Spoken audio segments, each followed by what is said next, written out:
ছোট লোকের বাচ্চা, এত অপমানের পরও তুই আসছিস আমাকে প্রপোজ করতে? আসলে তো তোর মা বাপের ঠিক নেই, না হলে এত অপমানের পরও আমার সামনে আসিস। ঠাস করে 4টা দিলাম। তুই আমাকে বলস ভালো কথা, শেষ পর্যন্ত তুই আমার বাবা মাকে নিয়ে কথা বললি। যা, আজকে থেকে আর তোকে বিরক্ত করব না, তুই থাক তোর মতো। এই বলে চলে আসলাম বাসায়। আর বাসায় এসে কাউকে কোনো কিছু না বলে রুমে এসে পুরনো দিনের কথা ভাবতে লাগলাম। 2 বছর আগের ফ্ল্যাশব্যাক। এই আতিক ওঠ। মা, আর একটু ঘুমাই। এত সকালে ডাকছো কেন? কি এখন এত সকাল 11টা বাজে? আজকে না তোর এইচএসসির রেজাল্ট দিবে, তাড়াতাড়ি ওঠ। কি, আগে উঠাবা না আমাকে? আসলে কালকে রেজাল্টে টেনশন করতে করতে দেরিতে ঘুমিয়েছিলাম তো, তাই এতক্ষণ ঘুমিয়েছি। আমি বুঝেছি তো, তাই তো তোকে এতক্ষণ ডাকিনি। আচ্ছা এখন তাড়াতাড়ি ফ্রেশ হয়ে আয়। ওকে মা। তারপর ফ্রেশ হয়ে নাস্তা করে কলেজের জন্য বের হলাম। যেতে যেতে পরিচয়টা দিয়ে নেই আমি। আমি কাব্য হাসান আতিক। আমার বাবা একজন বড় বিজনেসম্যান। আমি বাবা মায়ের 3 মাত্র সন্তান। বড় 2 ভাই আছে, বড়জন বিবাহিত। আর বাবা মাকে নিয়েই আমার পরিবার। আমি এবার এইচএসসি দিছি, আর আজকে রেজাল্ট দিবে। পরিচয় দিতে দিতে কলেজে চলে আসলাম। কলেজে আমার বন্ধুরা সিয়াম, সাকিব, হাবিব, দুর্জয় একসাথে বসলাম। সবার মুখে চিন্তার ছাপ রেজাল্ট নিয়ে। দোস্ত, রেজাল্ট ভালো হবে তো? ইনশাল্লাহ ভালো হবে। তাই যেন হয় ভাই। এই আজান দিতেছে। চল নামাজ পড়ে আসি। রেজাল্ট তো দিবে 2টায়। চল। তারপর সবাই মসজিদে গিয়ে নামাজ পড়ে কলেজে গেলাম রেজাল্ট আনতে। রেজাল্ট শুনে তো আমি খুশিতে লাফ দিলাম, কারণ আমি গোল্ডেন A+ পেয়েছি। আমার বন্ধুরাও সবাই ভালো রেজাল্ট করেছে। আর আমি বাবা মাকে ফোন করে সব জানিয়ে দিলাম, তারাও অনেক খুশি। তারপর আমি বাসায় চলে আসলাম। আমি বাসায় যেতেই বাবা মা আমাকে মিষ্টি খাইয়ে দিল, আর আমি পা ছুঁয়ে সালাম করলাম। তারপর বাবা বলল, অনেক বড় হ বাবা। তোমাদের দোয়া থাকলে আমি অনেক বড় কিছু করতে পারবো। আমাদের দোয়া সব সময় তোর সাথে থাকবে। হুম, আমাদের দোয়াও তোর সাথে আছে কিন্তু। ভাইয়া ভাবি, আমি জানি তো। আমার পক্ষ থেকে একটা সামান্য গিফট তোর রেজাল্টের জন্য। হাতে একটা চাবি নিয়ে ভাবি, আর ভাবি আমাকে ছোট ভাইয়ের মতো স্নেহ করে, তাই তুই করেই বলে, এটা কিসের চাবি? এটা একটা বাইকের চাবি। তোর ভাইয়ের আমাকে দেওয়া জমানো টাকা দিয়ে এটা কিনেছি। এটার কি দরকার ছিল ভাবি? আপনার ভালোবাসাই তো আমার কাছে সব। তা আমি জানি রে ভাই, তবু আমার ভাই এত ভালো রেজাল্ট করবে আমি কিছু দিব না, তা তো হয় না। আর এটা আমি একা কিনিনি, তোর ভাইও টাকা দিয়েছে। আরে আরে, আমার ভাই কোথায়? আরে, তোমার আসতে এত দেরি হলো কেন? আর বলিস না, আমার সব বন্ধুদের ট্রিট দিয়ে আসতে হয়েছে তোর রেজাল্টের জন্য। ও আচ্ছা। তা এখন বল, তুই আমার কাছে কি চাস?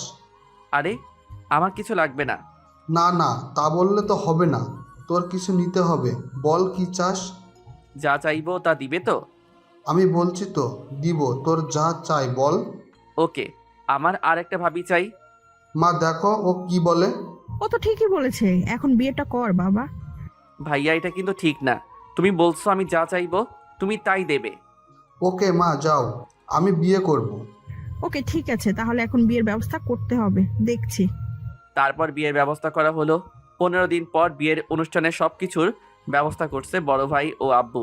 আমিও মাঝে করে সাহায্য করি। তবে বিয়ের 7 দিন বাবা এসে বলল, বাবা, আমরা সবাই তো এখন ব্যস্ত আছি, তুই একটু তো চাচা চাচিকে নিয়ে আয় বাস স্ট্যান্ড থেকে। ওকে বাবা। আচ্ছা তাহলে তাড়াতাড়ি যা, তারা কাছাকাছি এসে পড়েছে। যাচ্ছি। তারপর আমি গাড়ি নিয়ে চলে গেলাম বাস স্টেশনে। গিয়ে বাস এখনো আসে নাই, তাই কতক্ষণ বসে অপেক্ষা করে একটা দোকানে গিয়ে একটা স্প্রিট কিনে খেয়ে বোতলটাকে দিলাম। পা দিয়ে একটা লাথি, বোতলটা গিয়ে পড়লো একটা মেয়ের গায়ে। মেয়েটির তাকিয়ে তো আমি অবাক, কারণ মেয়েটা মানুষ নাকি সবুজ ড্রেস পরা এক পরি। টানা টানা চোখ, তার উপর কাজল, সবুজ রঙের একটা হিজাব। আমি তো ক্রাশ খেলাম, তাই মেয়েটার দিকে একভাবে তাকিয়ে আছি। কিছুক্ষণ পর মেয়েটি আমার সামনে এসে ঠাস আমাকে একটা দিয়ে দিল। তারপর বলতে শুরু করলো, তুই আমার গায়ে বোতল মারলি কেন? সরি, আসলে আমি আপনাকে দেখতে পাই নাই। চুপ, তোর মতো বখাটে ছেলেদের কাজই তো এসব। আরে আপনি ভুল ভাবছেন। আমি এখন একজনকে খুঁজতে এসেছি, না হলে তোর খবর ছিল। যত সব ফালতু বলা। মেয়েটি এই বলেই হাঁটতে লাগলো। আরে আরে, কিছু না শুনেই চলে গেল। কি আজব মেয়ে বাবা, দেখতে সুন্দর কিন্তু রাগী আর অহংকারী। আমি বলতে বলতে বাস কাউন্টারের দিকে যেতে লাগলাম। গিয়ে দেখি কাকা কাকি দাঁড়িয়ে আছে। আমি গিয়ে তাদের পায়ে সালাম করলাম। তারা দুজনেই বলল, বেঁচে থাকো বাবা, আমাদের দোয়া সব সময় তোর সাথে থাকবে। চাচ্চু। মামা তোকে খুঁজতে গেছে, ও তো এখনো আসছে না। এই মামা আবার কে? কে আবার? আমাদের মেয়ে। ওই তো মেয়েটা এসে গেছে। কোথায়? পিছনে ঘুরে তো আমি অবাক, কারণ মেয়েটি হলো একটু আগে যে মেয়েটার সাথে কথা কাটাকাটি হলো সে। তাহলে কি আমার ক্রাশই হলো আমার চাচাতো বোন মামা? যাক, ভালোই হলো। মনে মনে এসব ভাবছি, তখনই মামা বলল, ওই, তুই এখানে কেন? বখাটে ছেলে কোথাকার, এখন আবার আমার পিছু নিয়েছিস? আরে আপনি? কি যাতা বলছিস? তুই কি চিনিস ওকে? একটু আগেও ও আমার সাথে ঝগড়া করেছে। যাক বাবা, ঝগড়া করলো সে, দোষ দিল আমার? কি বলছিস এসব? ও এরকম করতেই পারে না, তোর মনে হয় ভুল হচ্ছে। কি? আমি বলছি তোমাদের তাও বিশ্বাস হয় না? ও কে যে ওর জন্য তোমরা আমাকে বিশ্বাস করছো না? কারণ ও হচ্ছে তোর চাচাতো ভাই আতিক। আচ্ছা বাবা, তুই বল তো কি হয়েছিল একটু আগে। আসলে কাকি, তারপর কাকিকে সব খুলে বললাম। দেখছিস, বলিস না কিছু, মিস্টেক হয়েছে। হো, আচ্ছা। ওকে এখন চল তাহলে আতিক বাসায় যায়। তারপর গাড়ি নিয়ে বাসায় চলে আসলাম। বাসায় এসে ফ্রেশ হয়ে লাঞ্চ করে বাসার বাইরে আসলাম। ফ্রেন্ডদেরও আসতে বললাম, কারণ বাসায় এত মানুষের মাঝে ভালো লাগছিল না। সবাই চলে আসলো আমাদের ক্লাবে, যেখানে সবাই আড্ডা দেই। তারপর সবাই সেখানে আড্ডা দিতেছি, কিন্তু আমার আড্ডায় মন বসছে না, শুধু মামার মুখটা ভেসে উঠছে। আর ভাব, ছি, কি করে মানুষ এত সুন্দর হতে পারে? ওকে তো আমার প্রথম দেখায় ভালো লেগেছিল, এখন কি তাহলে ভালোবেসে ফেলেছি? না, এ হয় না। সে তো আমার 1 বছরের সিনিয়র। ও, আপনাদের তো বলাই হয়নি, মামা এইবার অনার্স 2য় বর্ষে উঠেছে, আর আমি উঠব। এগুলো ভাবছি, তখনই সিয়াম একটা ধাক্কা দিল। ও হ্যাঁ, কি বল, কিছু বলবি? কোন জগতে আসস তুই? কেন এই জগতে? সত্যি করে বল, কি ভাবছিলি আর মিটিমিটি হাসছিলি? কি হয়েছে বল তো? আমার মনে হয় শালাই কারো প্রেমে পড়েছে। না মানে, আসলে হাবিব, তুমি ভুলে যেও না, আমি তোমার শালা না, তুমি আমার শালা, কারণ তোমার বড় বোন আছে। শালা এখন যতই কথা ঘুরানোর চেষ্টা করো, কোনো কাজ হবে না। সত্যিটা বল এখন। তাহলে শোনো, আমার একজনকে ভালো লেগেছে। কাকে? আমার চাচাতো বোন মামা, কিন্তু সমস্যা হলো আমার 1 বছরের সিনিয়র। আরে ভাই, এটা কোনো কথা হলো? সিনিয়র হয়েছে তাতে কি, তাই বলে প্রেম করা যাবে না? যাবে, কিন্তু তবুও ভয় করে। তোর মতো ফাজিল যদি বলে ভয় লাগে, তাহলে আমরা করব কি? তা দেখতে কেমন আমাদের ভাবি? দেখতে পরীর মতো, কিন্তু অনেক অহংকারী ও রাগী। ওদের সাথে এভাবে আড্ডা দিতে দিতে 5টা বেজে গেল। সেই সময় ভাইয়ার ফোন, একবার তাকিয়ে রিসিভ করলাম। কোথায় তুমি? এই তো বন্ধুদের সাথে আড্ডা দিচ্ছি। এখন একটু বাসায় আসো তো। কেন, কোনো সমস্যা ভাইয়া?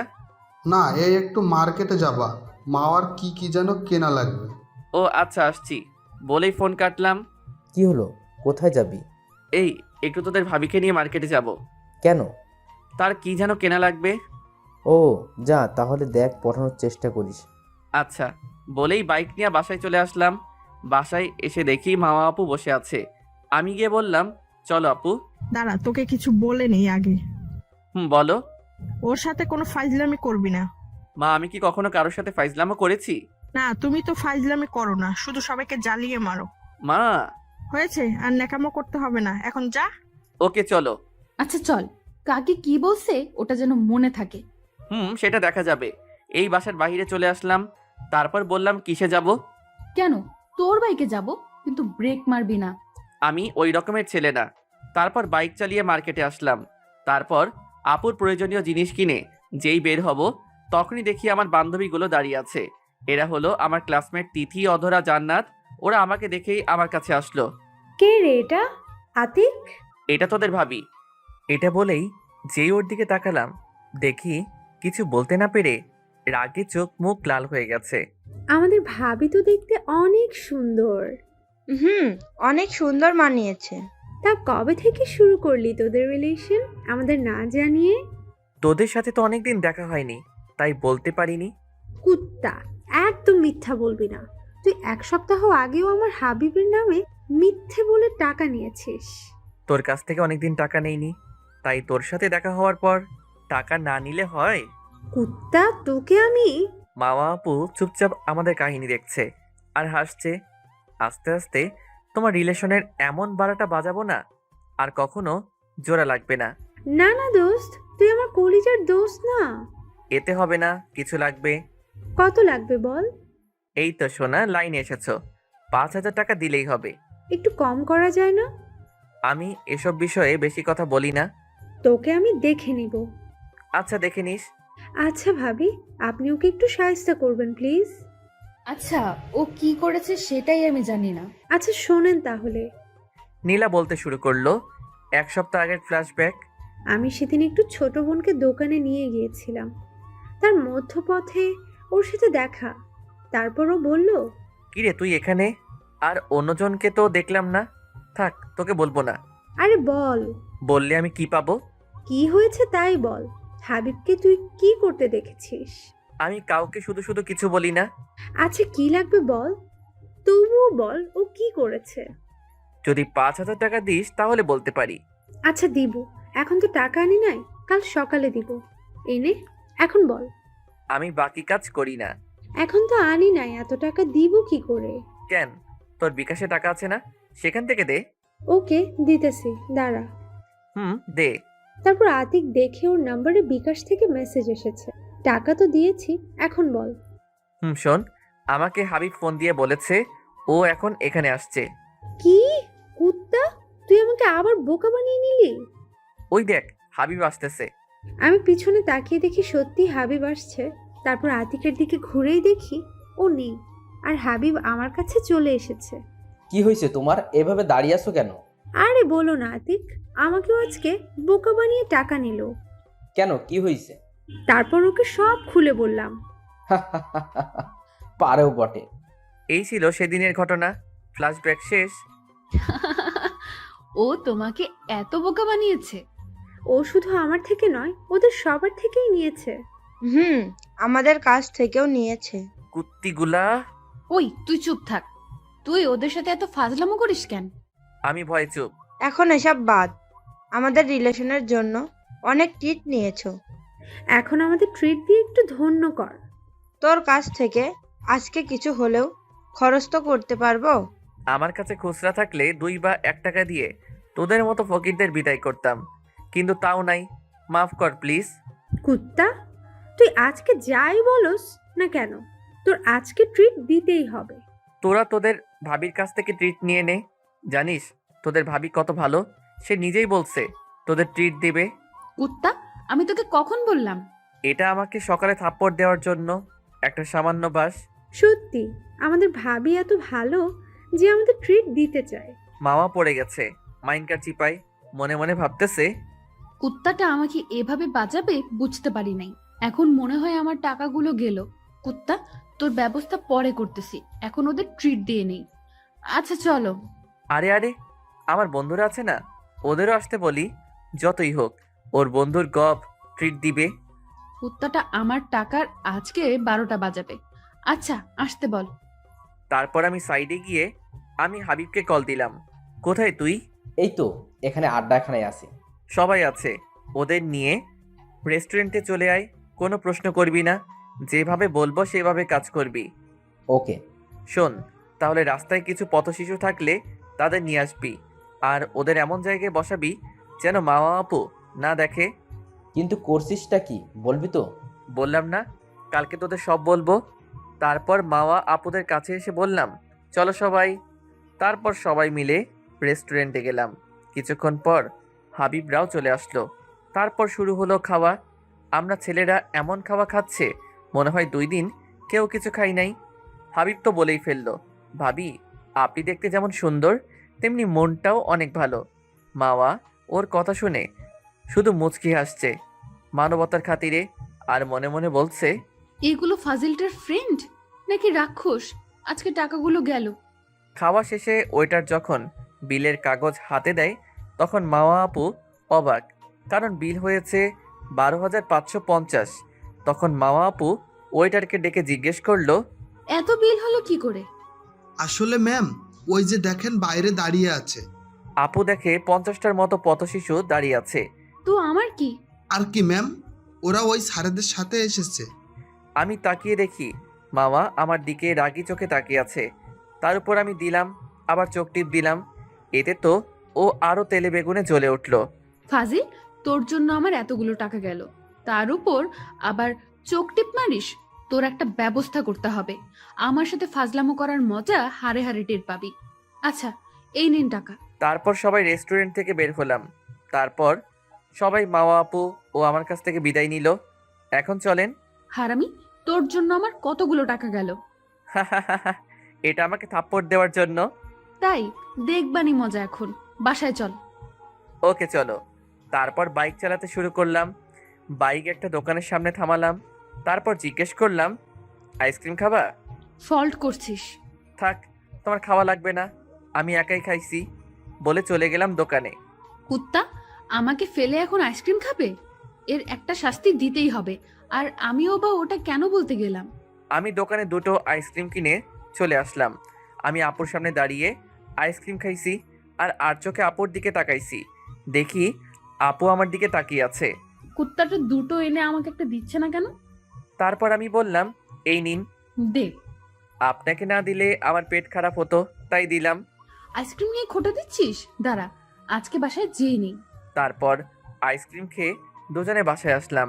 আমি রুমে ফ্রেশ হয়ে ফেসবুকিং করছি। এমন সময় মামা আপু এলো। এ কি, তুমি আমার রুমে? তোর বান্ধবীদের সামনে কি যেন পরিচয় করিয়ে দিলি? ওটা তো আমি এমনি বলছিলাম। হারামি, তোর ফাজলামো ছুটাচ্ছি, দাঁড়া।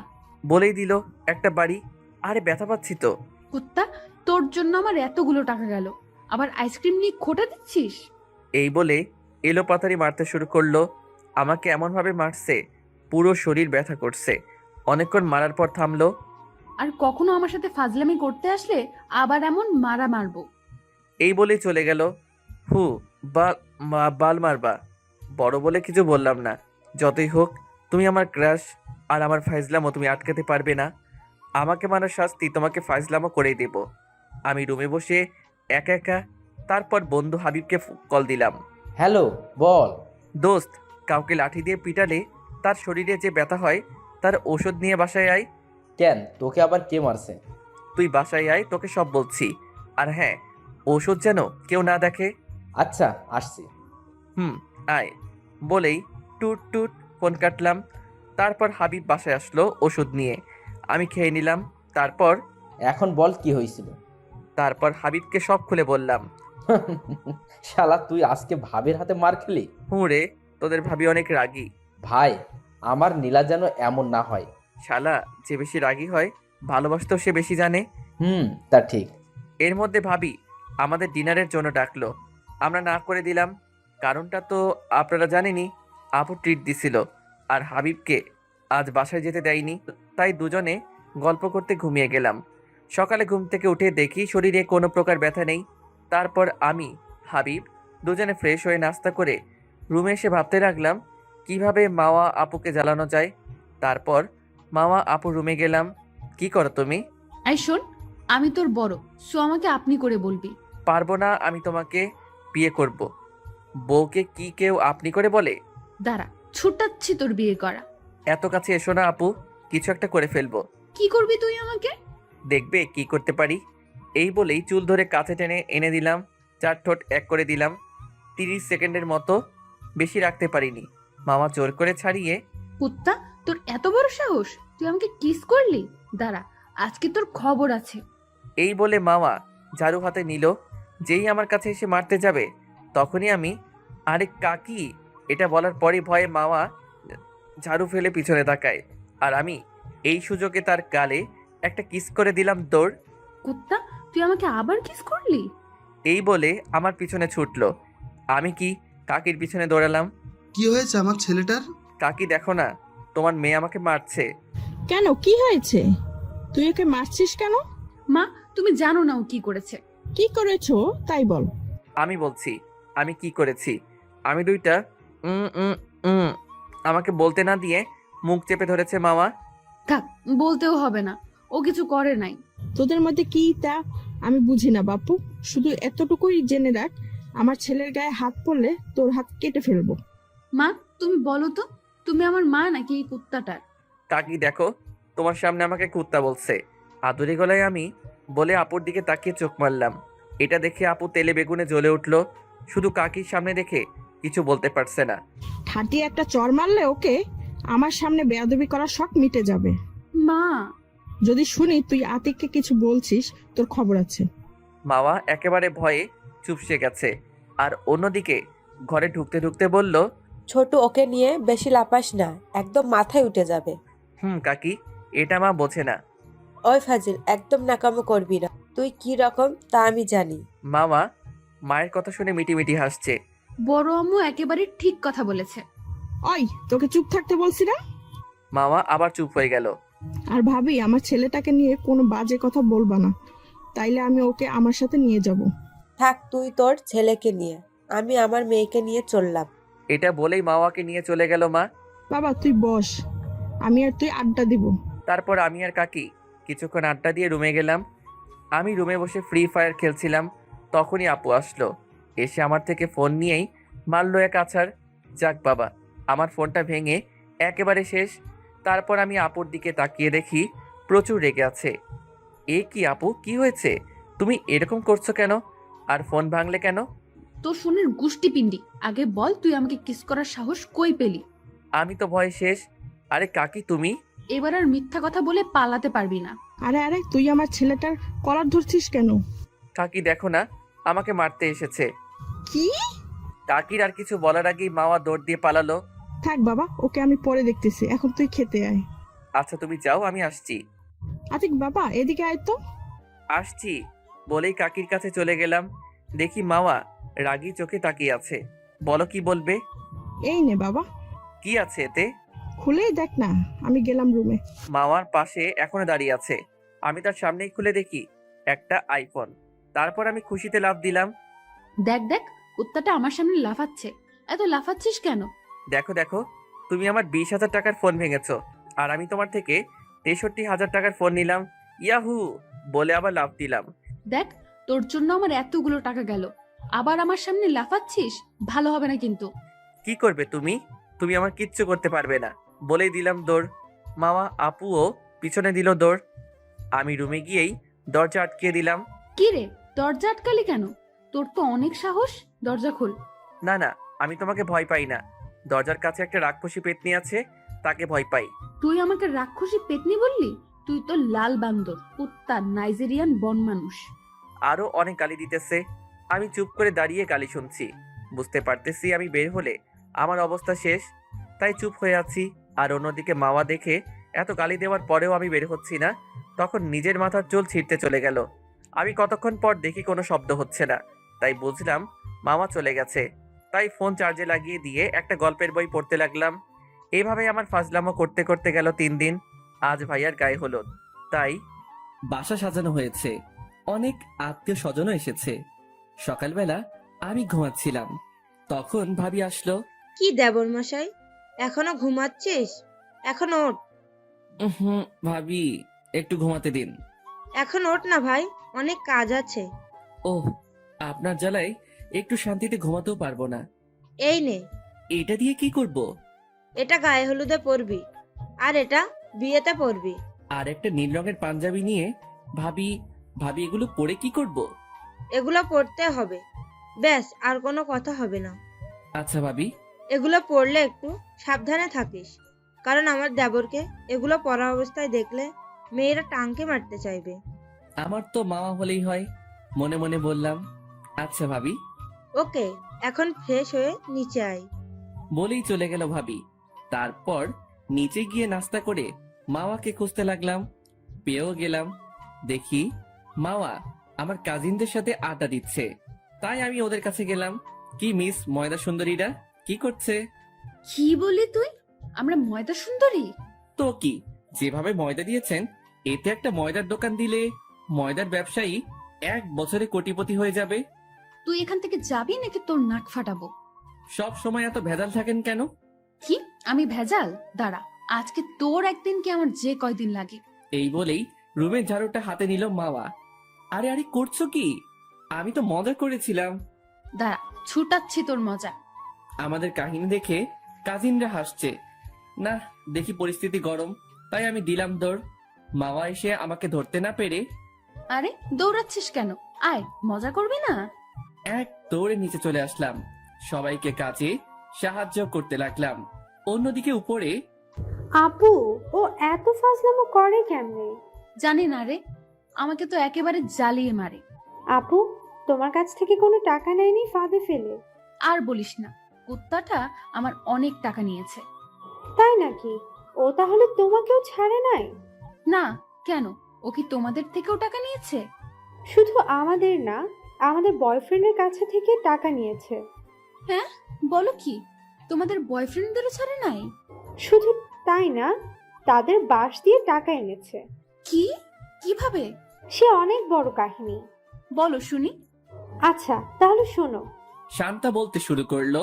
সেদিন আমি আর রিমি ঢাকায় এসেছি ঘুরতে, সাথে আমাদের বয়ফ্রেন্ডও আছে। আতিক কিভাবে যেন তা দেখে ফেলেছে। তখনও মনে মনে বলল, তোরা আমাকে না জানিয়ে এখানে এসে ঘুরে বেড়াচ্ছিস? দাঁড়া, তোদের মজা দেখাচ্ছি। আমরা পাকে বসি ছিলাম, তখন আমি আর রিমি আইসক্রিম খাওয়ার জন্য বায়না করি। তারপর আমার আর ওর বয়ফ্রেন্ড আইসক্রিম কিনতে দোকানে যায়। ও তখনই তাদের কাছে যায়। হাই ভাইয়া, হ্যালো, কে আপনি? আমি আতিক, শান্তা ও রিমির খালাতো ভাই। আরে তাই নাকি? তুমি রিমির ভাই? ভাই, তা কেমন আছো ভাইয়া? আমি ভালো আছি, কিন্তু আপনারা মনে হয় ভালো থাকবেন না। কেন কেন? আপনারা কি দুজনের সম্পর্কে জেনে শুনে ওদের সাথে রিলেশনে গিয়েছেন? কেন, ওদের কি কোনো সমস্যা? অনেক সমস্যা। কোনটা রেখে কোনটা বলবো? তুমি সবগুলো আস্তে আস্তে বলো। আমি আবার কাউকে শুধু শুধু উপকার করি না। কি লাগবে তোমার বলো।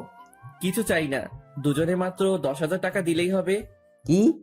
10,000? তাও আবার মাত্র? কিছু কমানো যায় না ভাই? না, হবে না ভাই, যদি জানতে চান তাহলে দিন। ওকে, নাও। আচ্ছা, এখন তো ওরা আপনাদের জন্য অপেক্ষা করছে, তাহলে আপনারা যান। আমি এটা আপনাদের যাওয়ার আগে আগে বলবো নি। ওকে, তাহলে তুমিও এইদিকে আসো আমাদের সাথে। ভাইয়া, আপনারা যান, আমার বন্ধুরাও এই জায়গায় এসেছে, আমি ওদের নিয়ে আসতেছি। তারপর কুত্তাটা আমার আর রিমির দুজনের বয়ফ্রেন্ডের সাথে কাপল পিক তুলে আমাদের কাছে আসলো। ও আর ওর বন্ধুরা এসে বসেই আমাদের দুজনের ফোনে দুটো মেসেজ। আমাদের না জানিয়ে এখানে এসে ঘুরোস বয়ফ্রেন্ড নিয়ে, এখন আমাদের ট্রিট দে, না হলে কিন্তু পিকগুলো খালা খালুর কাছে পৌঁছে যাবে। তারপর শান্তা মেসেজ দিল, রিমি, তুই কি কিছু পেয়েছিস? কেন, তোর কাছেও মেসেজ গেছে?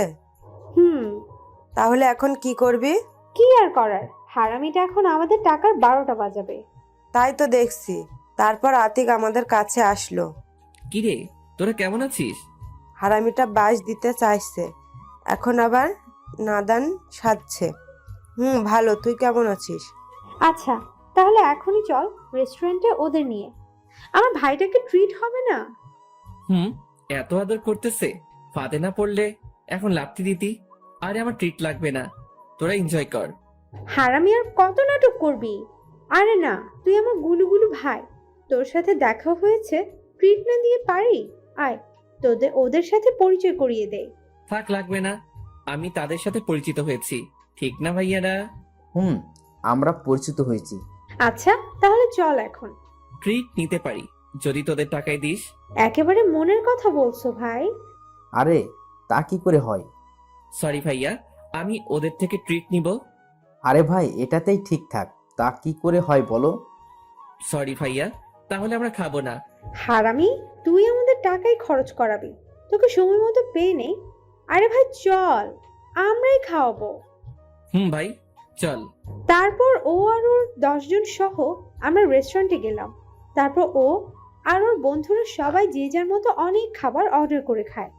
এমন ভাবে খাবারগুলো খাচ্ছিল মনে হয় 7 দিন কিছু খাই নাই। যাই হোক, খেয়ে বের হলো সবাই। আমার হাতে বিলের কাগজ দেওয়া হয়, তা দেখে আমি অবাক, কারণ বিল 11,050। পাশে তাকিয়ে দেখি ওর বন্ধুদের হাতে এক একটা প্যাকেট। তারপর আমি বলি, এগুলো কি? আরে খাইছি তো, শুধু একজনের ট্রিট আরেকজনেরটা হাতে নিয়ে নিলাম। ওরে কুত্তা, বলে আমি ওয়েটারকে বিল দিলাম। আচ্ছা যাই হোক, এখন ভাইয়েরা শোনো, ওদের কোনো সমস্যা নেই, আমি ফাইজলামো করে আপনাদের থেকে টাকা নিলাম। মানে কি হয়েছিল? ও তোমাদের থেকেও টাকা নিয়েছে? হুম কি হয়েছিল সব খুলে বলো তো। তাহলে শোনো। তারপর ওরা আইসক্রিমের দোকান থেকে টাকা নেওয়া পর্যন্ত খুলে বলল। কি? ও তোমাদের এতটা বোকা বানিয়েছে? হুম। আতিক্কা, পাশে তাকিয়ে দেখি ও নেই। ও তোমাদের সাথে আমাদেরও বোকা বানিয়ে টাকা খরচ করিয়ে গেল। এই ছিল আমাদের বেম্বো দেওয়ার গল্প। ও তাহলে তোমাদের এইভাবে বোকা বানিয়েছে? কি করব বলো, শয়তানটার বুদ্ধির সাথে পেরে উঠি না। ফাজিলটাকে কিছু করতে গেলে উল্টো আমাদের কিছু না কিছু করে দেয়। এখন চলো লাঞ্চ করে যে যার রুমে গিয়ে রেডি হই। আচ্ছা। আর অন্যদিকে আমি অনেক কাজ করে ক্লান্ত হয়ে রুমে গেলাম। তারপর ফ্রেশ হয়ে লাঞ্চ করে দিলাম ঘুম থেকে রেডি হয়ে হলুদ পাঞ্জাবি পরে বের হলাম। বের হয়ে দেখি হলুদের স্টেজ সাজানো শেষ হয়েছে। সিঁড়ির দিকে তাকিয়ে তো আমি অবাক, কারণ সিঁড়ি দিয়ে মামা আপু একটা হলুদ শাড়ি পরে নামছিল, যাতে হলদে পরীর মতো লাগছিল। আমি তো এক ধ্যানে তাকিয়ে আছি, তখন আপু আমার সামনে এসে হাতে তুড়ি বাজিয়ে, কি রে, এভাবে ভ্যাবলা কান্তের মতো তাকিয়ে কি দেখিস? তোমাকে দেখি। কি, তুই আমাকে দেখিস? হুম। এইভাবে বেহায়ার মতো একটা মেয়েকে দেখিস, কোনো লজ্জা করে না? আরে আমি কি বলছি, আপনার সৌন্দর্য দেখি মিস ময়দাবতী। এই কথা শুনে তো মামা রেগে আগুন। কি বললি তুই? আমি মায়াবতী? তা নয় তো কি, যেভাবে ময়দা দিয়েছেন এতে এক বস্তা ময়দা মনে হয় আপনার মুখেই আছে। কি বললি তুই? দাঁড়া, আজকে তোর একদিন কি আমার যে কয়দিন লাগে। বলেই আমাকে ধরবে, আমাকে আর পাইকে ওখান থেকে পালালাম।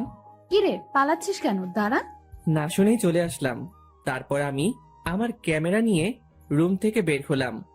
সবাই আমার কাছে ছবি তুলতে চাইলেও আমি তুলিনি, কারণ ক্যামেরাম্যান আনা হয়েছে।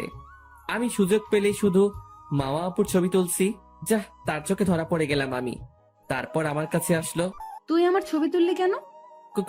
কই না তো। তোতলাচ্ছিস কেন? তুই আমার নিশ্চয়ই কোনো ছবি তুলেছিস। কই তোতলাচ্ছি? আমি তোমার কোনো ছবি তুলিনি। বললেই হলো। দেখি তো ক্যামেরাটা, দে তো। কি করবা এটা? আমি বলছি তো ছবি তুলি নাই। আরে তুই আগে ক্যামেরা দে তো। এই বলেই জোর করে ক্যামেরাটা নিয়ে নিল মামা। ক্যামেরা নিয়ে সে তো অবাক, কারণ সে দেখে পুরো ক্যামেরা জুড়ে তার ছবি 85%। তারপর আমার দিকে রাগী লুক নিয়ে তাকালো। কি রে, তুই তো বললি একটাও ছবি তুলিসনি। আসলে কি? দাঁড়া, তোকে আজকে আমি। যেই না মারতে যাবে তখনই। আরে তোরা এখানে? আমি তো তোদের সারা বাড়ি খুঁজে বেড়াচ্ছি। কেন, কি হয়েছে? চল, এখন গায়ে হলুদের অনুষ্ঠান শুরু হবে। আচ্ছা চলো। তারপর আমি মামা আপুর হাত থেকে ক্যামেরাটা নিয়েই একবার চোখ মারলাম। তাতে তো সে আগুন, শুধু কাকি আছে দেখে আমাকে কিছু করছে না। কাকি না থাকলে আমার 12টা বাঁচিয়ে ছাড়তো। তারপর গায়ে হলুদের অনুষ্ঠান শুরু হলো। যে যাকে পারছে হলুদ লাগাচ্ছে, কিন্তু মামা আপুকে দেখতে পেলাম না। তাই হাতে কিছু হলুদ নিয়ে তাকে খুঁজতে লাগলাম। তারপর ছাদে এসে দেখি একা দাঁড়িয়ে আছে। আমি পিছন থেকে গিয়ে হলুদ লাগিয়ে দিলাম দৌড়। সেও কিছু করতে পারলো না। কুত্তাটা, আমি জানতাম এমন কাজ তুই ছাড়া আর কেউ করবে না। এত কষ্টে পালালাম, তাও ছাড়লি না। সবার হাত থেকে বাঁচলেও আমার হাত থেকে বাঁচতে পারবে না। কুত্তা, আমাকে এত জ্বালাস কেন বলতো? তোমাকে ভালোবাসি বলে। কি বললি? হ্যাঁ, হবে কি তুমি আমার রাত জেগে গল্প করার সাথী? দেবে কি তোমার কোলে মাথা রেখে জ্যোৎস্না রাতে চাঁদ দেখার অধিকার? দিবে কি আমার সাথে গধূলি লগনে হেঁটে হেঁটে বহুদূর যাওয়ার অধিকার? দিবে কি তোমার বুকে মাথা রেখে ঘুমানোর অধিকার? হবে কি আমার আম্মুর ছোট ছেলের বউ? হবে কি আমার বাবার নাতি নাতনির মা? তুই এত খারাপ হবে জানতাম না। আমি তোর বড় বোন হই। তাতে কি, তুমি তো আর আমার আপন বোন না। তাছাড়া চাচাতো বোনকে বিয়ে করা যায় যাচ্ছে। তাছাড়া আমি তোর বড়। বড় হলে বিয়ে করা যাবে না, এটা কোথাও লেখা আছে? বলিস না, আমি তোকে ভালোবাসি না। তাছাড়া আমি তোকে সহ্যই করতে পারি না। এই বলেই চলে গেল মামা। তুমি যতই আমাকে না না করো, আমি তোমার পিছু ছাড়ছি না। তারপর নিচে চলে আসলাম। তারপরের দিন বিয়েটা খুব ভালোভাবে সম্পন্ন করা হয়। আর মামা আপুকেও আমি আগেই মতোই জ্বালিয়েছি বিয়ের দিনও। যাই হোক, বিয়ের সব কার্যক্রম শেষ। ভাবির সাথেও আমার অনেক ভাব হয়েছে। দুই ভাবি আমাকে ছোট ভাইয়ের মতোই ভালোবাসে। কারণ একজনেরও কোনো ছোট ভাই নেই।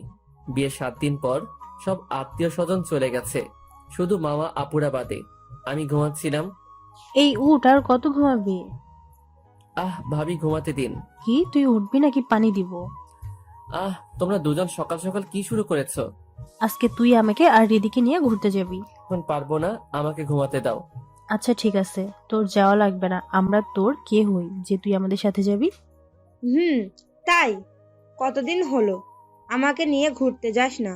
থাক, তোর যাওয়া লাগবে না। এভাবে ইমোশনাল ব্ল্যাকমেইল করো না তো। আচ্ছা ঠিক আছে, আমরাই যাই। আরে শোনো, এভাবে রাগ করো কেন? তোমরা ঘরে গিয়ে রেডি হও। আচ্ছা ঠিক আছে আমার সোনা ভাই। ভাবি শোনেন না? বল। মামা আপুকেও সাথে নিয়ে চলো না। কেন? ওকে নেবো কেন? কেন, সামথিং সামথিং চলছে নাকি? না মানে আসলে ভাবি, তাহলে কি মাওকেই আমাদের যা করতে হয়? আমি তো চাই, কিন্তু সে তো আমাকে পাত্তাই দিতে চায় না। দিবে দিবে, সারাদিন পিছনে আমার আঠার মতো লেগে থাকে। আচ্ছা তাহলে তাই করব। আচ্ছা শোন, আমরা রেডি হচ্ছি, তুই রেডি হয়ে নাস্তাটা কর। আচ্ছা। তারপর আমি রেডি হয়ে নিচে গিয়ে নাস্তা করলাম। তারপর বের হলাম তাদের নিয়ে। সাথে মামা আপুও আছে। যেতে চেয়েছিল না, কিন্তু ভাবিদের জন্য রাজি হলো। তারপর গাড়ি নিয়ে চলে গেলাম নদীর পাড়ে। ভাইয়ারাও নাকি একটু পর আসবে, তাহলে ভালোই হবে। মামা আপুকেও জানাতে পারবো। একটু পর ভাইয়ারাও চলে আসলো। তারা নিজেদের বউ নিয়ে আলাদা হয়ে গেল। চলো আমরা ওই দিকটা থেকে ঘুরে আসি। তোর সাথে কোনো কথাই বলতে ইচ্ছে করছে না। তবু তোমাকে যেতেই হবে। তারপর জোর করে নিয়ে দুজনে ঘুরলাম। সন্ধ্যায় সবাই একসাথে বাসায় ফিরলাম। তোমাদের জন্য একটা খুশির খবর আছে। কি বলো বাবা? তোমার চাচ্চু এখন থেকে আমাদের ঢাকায় থাকবে। মানে? হ্যাঁ, আমরা এখানে একটা ফ্ল্যাট কিনেছি, এখন থেকে ওটাতেই থাকবো। তাই বলো? কি ভালোই হয়েছে। কিন্তু বাবা, আমার ভার্সিটি। সমস্যা নাই, ট্রান্সফার করে এনে এখানে ভর্তি করব। আচ্ছা বাবা, তোমরা যেটা ভালো মনে করো। আমি তো সেই খুশি। এখন থেকে মামা আপুকে প্রতিদিন দেখতে পারবো আর জানাতে পারবো। তারপর সবাই ডিনার করে রুমে গেলাম। কয়েকদিনের মধ্যে কাকারা ঢাকায় শিফট হয়েছে। আর একটা খুশির খবর হলো, মামা আপু যে ভার্সিটিতে ভর্তি হয়েছে, আমিও সেটাতেই চান্স পেয়েছি, সাথে আমার বন্ধুরাও। যাই হোক, ভার্সিটির প্রথম দিন গেলাম, বাইক নিয়ে গেলাম। তারপর ভার্সিটিতে আমি আমার বন্ধুদেরকে দেখে তাদের সাথে আড্ডা দিচ্ছিলাম। তখন দেখি মামা আপু ও তার বান্ধবীরা কলেজে ঢুকছে। আমি তাদের সামনে গেলাম। হাই আপু। তুই এখানে? তোর জ্বালায় কি কোথাও একটু শান্তিতে থাকতে পারবো না? যাকে ভালোবাসি তার কাছে না আসলে চলে বলো? তোকে কতবার বলবো আমি তোকে ভালোবাসি না? তুমি যাই বলো না কেন, আমি তোমাকেই ভালোবাসি। তোকে বলছি না আমি তোকে ভালোবাসি না, তারপরও কেন আমার সামনে আসিস? এই বলে চলে গেল মামা। তুমি যতই বলো আমাকে ভালোবাসো না, আমি তোমার পিছু ছাড়ছি না। আমি তোমাকে অনেক ভালোবাসি। মনে মনে বলতে বলতে বন্ধুদের কাছে এলাম। দোষ, মা ভাবি তোকে মারলো, তুই কিছুই বললি না কেন? আরে ভাই, প্রেম করতে গেলে একটু কষ্ট করতে হয়। এটা জানি, কিন্তু এভাবে না মারলেও পারতো। আরে বেটা, দেখি কি করে আমাকে ভালো না বেসে থাকতে পারে। ভাই চেষ্টা কর, কিন্তু সাবধানে। আচ্ছা ভাই, চল ক্লাসে যাই। চল। তারপর সবাই মিলে ক্লাস করলাম। আসলে আমরা সবাই যতই ফাইজলামি বা দুষ্টামি করি না কেন, তবে পড়ালেখাটা ঠিক মতোই করি। ক্লাস শেষে সবাই কিছুক্ষণ আড্ডা দিচ্ছি, তবে আমি মনে মনে মামা আপুর জন্য অপেক্ষা করছিলাম। কিছুক্ষণ পরই মামা আপু আসলো। আমি বন্ধুদেরকে বিদায় দিয়ে তার সামনে গেলাম। তুই আবার আমার সামনে আসছিস? তোমার জন্য অপেক্ষা করছিলাম। কেন? তুই আমার জন্য অপেক্ষা করছিলি কেন? তোমার সাথে প্রেম করার জন্য। ইস, আইসে শখ কত! ও নাকি আমার সাথে প্রেম করবে। করব। তোকে সকালে থাপ্পড় দিলাম আর এখনই ভুলে গেছিস? না ভুলিনি, তবে তোমাকে যে ভালোবাসি সেটাও ভুলিনি। বুঝেছি, তোকে লাঠি দিয়ে না মারলে তোর ভালোবাসার ভূত মাথা থেকে নামানো যাবে না। বলেই পাশে লাঠি খুঁজে হাতে নিল বাবা। আরে আরে করতেছো কি? বলেই দৌড় দিয়ে বাইকের কাছে গিয়ে বাইকটা স্টার্ট দিলাম। আর ওইদিকে ছেলেটা মনে হয় তোকে সত্যিই ভালোবাসে। ভালোবাসে না ছাই, ও আমার ছোট। তাতে কি, ও তো তোকে অনেক ভালোবাসে। আর আমাকে এমন করে কেউ ভালোবাসলে তাকে আমি জান দিয়ে দিতাম। হয়েছে হয়েছে, তোর লাইলিগিরি থামা। থামলাম। এমন ভাবে কেউ ভালোবাসে তো তাই এমন করিস। যে সময় থাকবে না তখন বুঝবি। আচ্ছা, তা পরে দেখা যাবে, এখন চল। চল। তারপর বাসায় চলে গেল। আর এই দিকে আমি বাসায় যেতেই, ফাজিল মশাই, বিকালে আমাদের বাসায় যেতে হবে। কেন? কেন? আবার আপনার কাকে যেতে বলেছেন? আচ্ছা যাব। আর তাড়াতাড়ি ফ্রেশ হয়ে খেতে আই। তোর জন্য আমি, মা আর বড় ভাবি এখনো না খেয়ে আছি। ওহ, আমার তো মনেই নেই। আমি তাড়াতাড়ি আসতেছি। আসলে আগে মা আর বড় ভাবি আমাকে না খাইয়ে খেত না, এমনকি তারা আমাকে নিজ হাতেও খাওয়াই দিত। তার সাথে এখন আবার যোগ হয়েছে মেজো ভাবি। তারপর সবাই মিলে একসাথে খাবার খেয়ে রুমে গেলাম। বিকেলবেলা আমি রেডি হয়ে মা ও ভাবিদের বলে মাওয়া আপুদের বাসায় গেলাম। বাসাটা বেশি দূরে না, বাইকে যেতে মাত্র 10 মিনিট লাগে। বাসার সামনে গিয়ে কলিং বেল বাজালাম। কাকি দরজাটা খুলে দিল। তোর আসতে এতক্ষণ লাগে? আমি সেই কখন থেকে তোর জন্য অপেক্ষা করছি। সরি কাকি, একটু ঘুমিয়ে পড়েছিলাম। আচ্ছা বস তুই, আমি তোর জন্য খাবার আনতেছি, তারপর দুজনে আড্ডা দেব। আচ্ছা কাকি, মাওয়া আপু কোথায়? আছে ওর রুমে। আচ্ছা কাকি, তুমি খাবার আনো, আমি তোমার মেয়েকে জ্বালিয়ে আসি। তুই পারিসও বটে, আচ্ছা যা। তারপর মামা আপুর রুমের সামনে গেলাম। গিয়ে দেখলাম একটা বই নিয়ে মনোযোগ সহকারে পড়তেছে। আসতে পারি? তুই এখানে কি করিস? আসতে পারি না আমার শ্বশুর বাড়ি। এটা আবার তোর শ্বশুর বাড়ি হলো কবে থেকে? হয়নি, হবে তো সামনে। তুই সেই স্বপ্নই দেখ। এই স্বপ্নটাকে বাস্তবে পরিণত করতে চাই। এটা কখনো হবে না। আচ্ছা দেখা যাবে। এই বলে মামা আপুর ফোনটা নিয়ে দিলাম দৌড়। মামা আপুও সাথে সাথে আমার পিছনে দিল দৌড়। এটা দেখে আমি তাড়াতাড়ি একটা রুমে ঢুকে দরজা আটকে দিলাম। আর আপু দরজার সামনে দাঁড়িয়ে, ওই, তুই আমার ফোন নিলি কেন? নিয়েছি তো কি হয়েছে? তুই কোনো কথা না বলে দরজা খুলে আমার ফোনটা দে। দিব না, কি করবে? এরপর আপু শুরু করলো তার বকর বকর। আমি কোনো উত্তর না দিয়ে তার ফোনে ফেসবুকে ঢুকে আইডিটা অ্যাড দিয়ে নিলাম, এমন ভাবে যেন সে না বুঝতে পারে। তারপর দরজাটা খুলে দিতেই সে আমাকে ধাওয়া করতে শুরু করলো। ধাওয়া করতে করতে এক সময় আমি পা পিছলিয়ে বিছানার উপর পড়ে গেলাম। আর আপুও তাল সামলাতে না পেরে আমার উপরে পড়ে গেল এবং সাথে সাথেই তার ঠোঁট আমার ঠোঁটে স্পর্শ করলো। আমি শুধু তার দিকে তাকিয়ে আছি। কি সুন্দর এই মেয়েটা, কিন্তু অহংকার একটু বেশি। অন্যদিকে আপু যেন স্তব্ধ হয়ে গেছে, কি হয়েছে তা বোঝার চেষ্টা করছে। যখন তার জ্ঞানে আসলো তখনই, তুই আবার আমাকে কিস করছিস? দাঁড়া, আজকে তোর খবর আছে। আরে কাকি তুমি? এটা শুনেই মামা আপু তাড়াতাড়ি আমার উপর থেকে উঠে পিছনে তাকায় আর দেখে কাকি নেই। তারপরে যেই রাগি চোখে আমার দিকে তাকায়, তখনই আমি দিলাম ভো দৌড়। এক দৌড়ে কাকির কাছে চলে গেলাম। মামা আপুও আমার পিছনে আসলো। কিরে, তোর দুষ্টুমি শেষ হয়েছে? দেখো না কাকি, তোমার মেয়ে আমাকে মারতে এসেছে। কি হয়ে তুই ওকে মারতে এসেছিস? কেন? জানো মা ও কি করেছে? কি করেছে আমার ছেলেটা? তোমার ছেলে না, ছাই। বাজে কথা না বলে ও কি করেছে তাই বল। কাকি, আপু বলতে পারবে না, আমি বলে দিতেছি। বল বাবা। আচ্ছা শোনো। আর বলতে দিল না। মাওয়া আমার মুখ চেপে ধরেছে। কি হয়েছে? তুই ওকে আতিকের মুখ চেপে ধরছিস কেন? ওকে বলতে দে। না, বলতে হবে না মা, ও কিচ্ছু করেনি। আমি আর কিছু বলবো না। তোরা যে কি করিস না, আমি কিছুই বুঝতে পারতেছি না। আচ্ছা আতিক বাবা, তুই নাস্তা করতে বস। আচ্ছা কাকি। তুই কি নাস্তা করবি? না, তুমি তোমার শয়তান ছেলেকে খাওয়াও। খাওয়াবই তো, তাতে তোর কি? আমার আবার কি? আমি রুমে গেলাম। আর তুই শোন, যাওয়ার সময় আমার সাথে একটু দেখা করে যাস। তারপর আমি নাস্তা করে মামা আপুর রুমে গেলাম। বলো, কি জন্য দেখা করতে বলেছো? ও, তুই এসে গেছিস? কি জন্য ডেকেছো? তুই আমার পিছু ছাড়বি কবে বল? যতদিন না তুমি আমাকে ভালোবাসবে ততদিন আমি তোমার পিছু ছাড়ছি না। আর সত্যি বলতে আমি তোমাকে সত্যি অনেক ভালোবাসি। দেখ, আমি কিন্তু তোকে ভালোভাবে বলছি, আমার পিছু ছেড়ে দে, না হলে কিন্তু তোর খবর আছে। তুমি যা করার করে নিও, আমি তোমাকে ভালোবাসি আর তোমার পিছনেই লেগে থাকবো। দেখিস তোর কি হাল করি আমি। আচ্ছা বলেই চলে আসলাম আমি। তারপর কাকিদের বাসা থেকে বেরিয়ে বন্ধুদের কাছে গেলাম। আরে আয় আয়, তোর জন্য অপেক্ষা করছিলাম। আমি জানি, তাই তো তোদের কাছে আসলাম। চল চা খেয়ে আসি। চল। তারপর সবাই চা নিয়ে আবার মাঠে বসলাম। দোস্ত, ভাবি মানে মা আপুর কি অবস্থা? আরে ভাই, ওটা মেয়ে না আগুন, কোনোভাবে আমার ভালোবাসা বুঝতে চায় না। তা তো আমরা জানি। শালা জানোস যখন, তাইলে একটা বুদ্ধি দে। ওকে শোন, তাহলে তোর মামা আপুকে আরো ভালোভাবে ইমপ্রেস করতে হবে। চেষ্টা তো করতেছি। শোন, তুই আপুকে প্রতিদিন গোলাপ ফুল দিয়ে প্রপোজ করবি।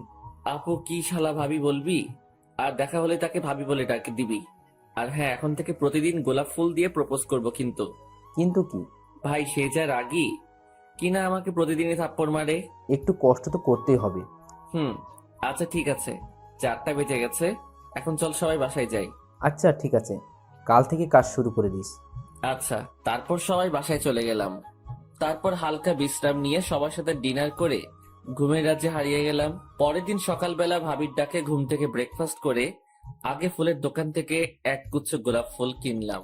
তারপর বন্ধুদের নিয়ে একসাথে কলেজ গেটে দাঁড়ালাম। শোন, তোরা এখানে থাক, তোদের ভাবি আসলে আমাকে কল করবি। আচ্ছা দোস্ত। তারপর আমি কলেজের মধ্যে গিয়ে আপুর জন্য অপেক্ষা করছিলাম। অন্যদিকে মা আপু কলেজে গেটের কাছে আসলো। তখনই, আরে ভাবি, কেমন আছেন? কে তোমাদের ভাবি? কেন, আপনি আমাদের ভাবি? আমি ভাবি মানে? আমি তোমাদের ভাবি হলাম কিভাবে? আপনি যদি আতিকের বউ হন তাহলে তো আপনি আমাদের ভাবি। ও বুঝেছি, ওই ফাজিলটা তোমাদের এসব বলতে বলেছে, তাই না? আপনি তো আমাদের ভাবি। আচ্ছা, তাই যাচ্ছি, দেখিস ওর কি করি। তারপর মা আপু চলে গেল কলেজের মধ্যের দিকে। আমার কাছে আমার বন্ধুরা ফোন দিয়ে জানিয়ে দিল, আর আমিও প্রস্তুত হয়ে গেলাম আপুর আসার জন্য। আপু আমার কাছে চলে আসলো। I love you. তুই তোর ফালতু কাজগুলো থামাবি? কেন, কি ফালতু কাজ করেছি আমি? তুই তোর বন্ধুদের আমাকে ভাবি বলতে বলেছিস, আবার কালকে থাপ্পড় মারার পরেও তুই আজকে গোলাপ নিয়ে প্রপোজ করছিস, এসব কি? আমি তোমাকে সত্যি ভালোবাসি, তুমি কেন বুঝতে পারতেছো না? বলছি না আমি তোকে ভালোবাসি না, তারপরেও তুই কেন আমাকে বিরক্ত করিস? আমি তোমাকে সত্যি ভালোবাসি, তুই যতই আমাকে মারো না কেন, আমি তোমার পিছু ছাড়ছি না। আর তুমিও আমাকে ভালো না বেসে থাকতে পারবে না। তুই সেই স্বপ্নই দেখ, আর আমি তোকে কখনো ভালোবাসবো না। তারপর আমিও আর সেখানে না দাঁড়িয়ে ক্লাসে চলে গেলাম। আর সবাই ক্লাস করে যাওয়ার সময় আপুর পিছনে পিছনে বাসায় যাই। সে বাসায় ঢুকলে আমি আবার আমার বাসায় চলে যাই। আর রাত্রে প্রতিদিন আপুর ফেসবুক প্রোফাইল ঘোরাঘুরি করতাম।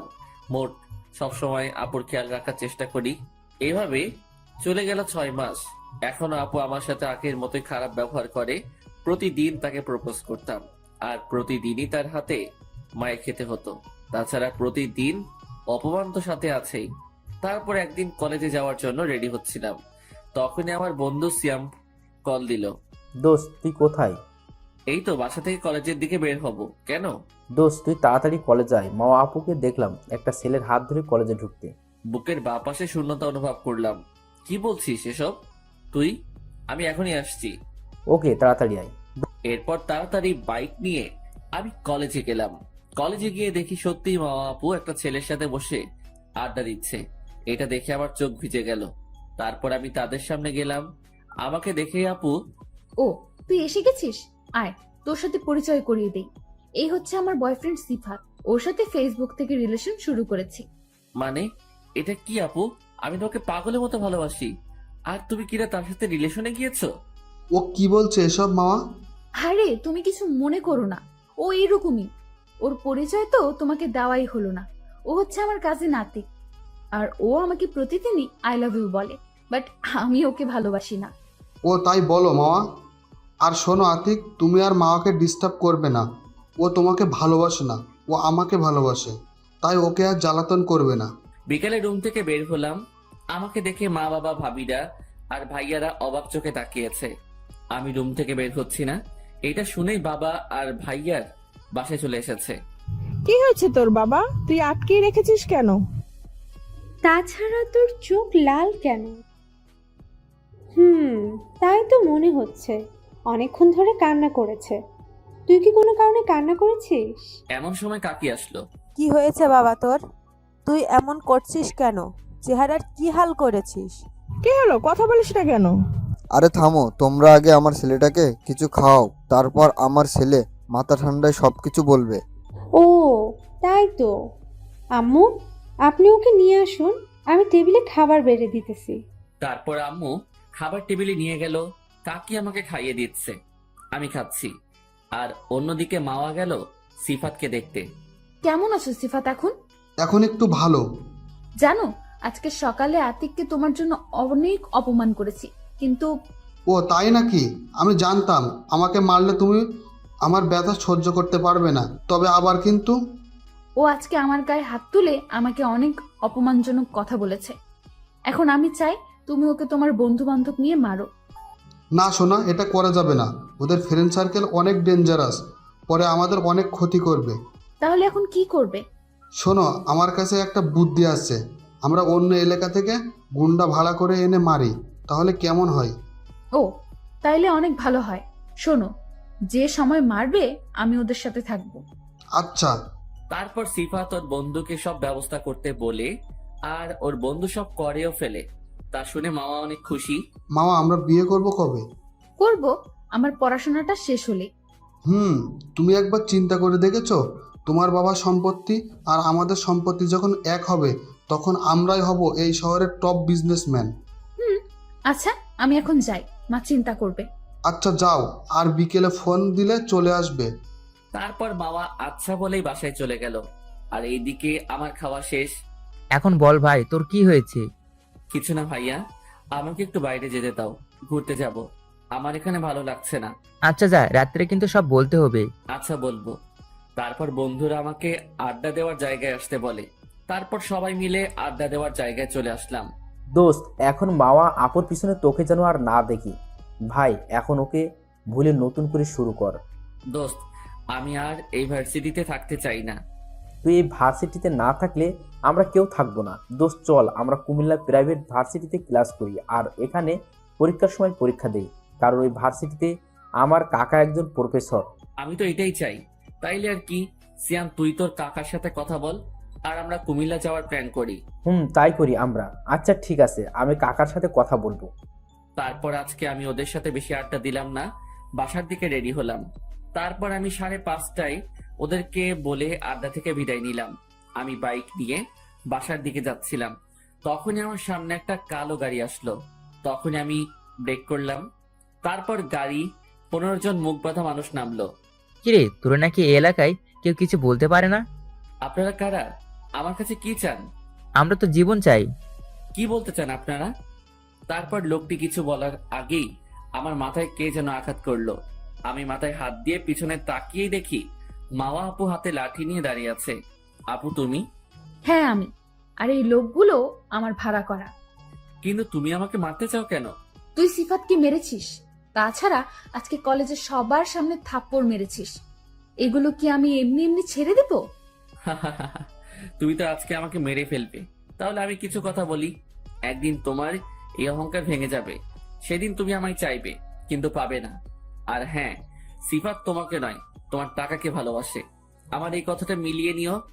এই দিনটা কখনো আসবে না। এই বলেই আরেকটা বাড়ি দিল মাওয়া। তারপর সবাই মিলে মারতে থাকলো। একসময় আমার চোখ বুঝে গেল ব্যথার আঘাতে। তারপর যখন আমি চোখ মেলে তাকালাম, তখন দেখি আমি হাসপাতালের বেডে শোয়া। আমি নড়তে পারছিলাম না।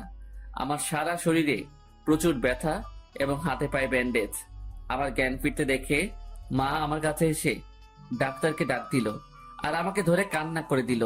ওইদিকে মায়ের ডাক শুনে ডাক্তার দৌড়ে কেবিনে আসলো। কি হয়েছে? আপনি এভাবে চিৎকার করছেন কেন?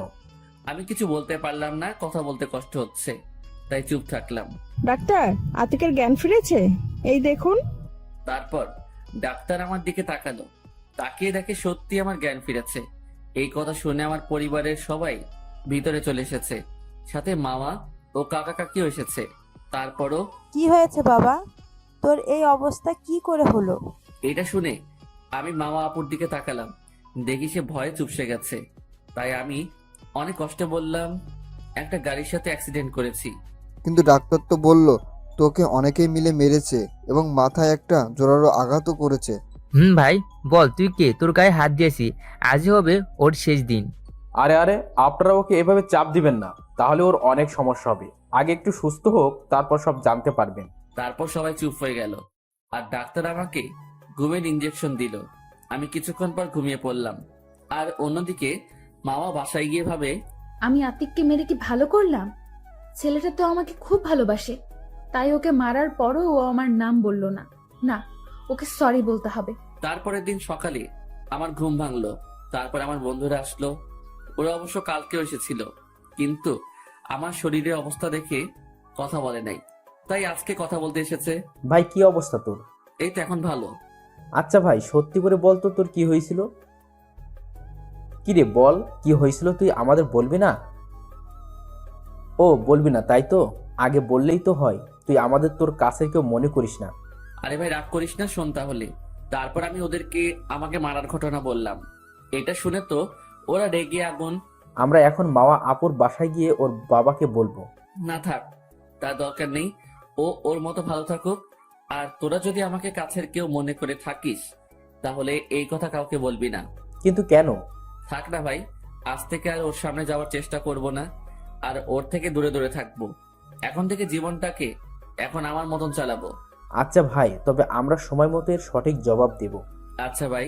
আর হ্যাঁ, আমরা এই ভার্সিটিতেই ক্লাস করব, কুমিল্লা যাব না। আচ্ছা তুই যা বলিস। তারপর হাসপাতাল থেকে পুরো 15 দিন ছাড়লো। আমি এখন অনেকটাই সুস্থ। এই কয়েকদিনে সবার সাথে ভালোভাবে কথা বলেছি, কিন্তু মামা আপু আমাকে কিছু বলতে চেয়েছে, আমি তার সুযোগ দেইনি। আমার সাথে কথা বলতে আসলে এড়িয়ে চলেছি। আজ আমি বাড়িতে, সবাই আমাকে নিয়ে ব্যস্ত।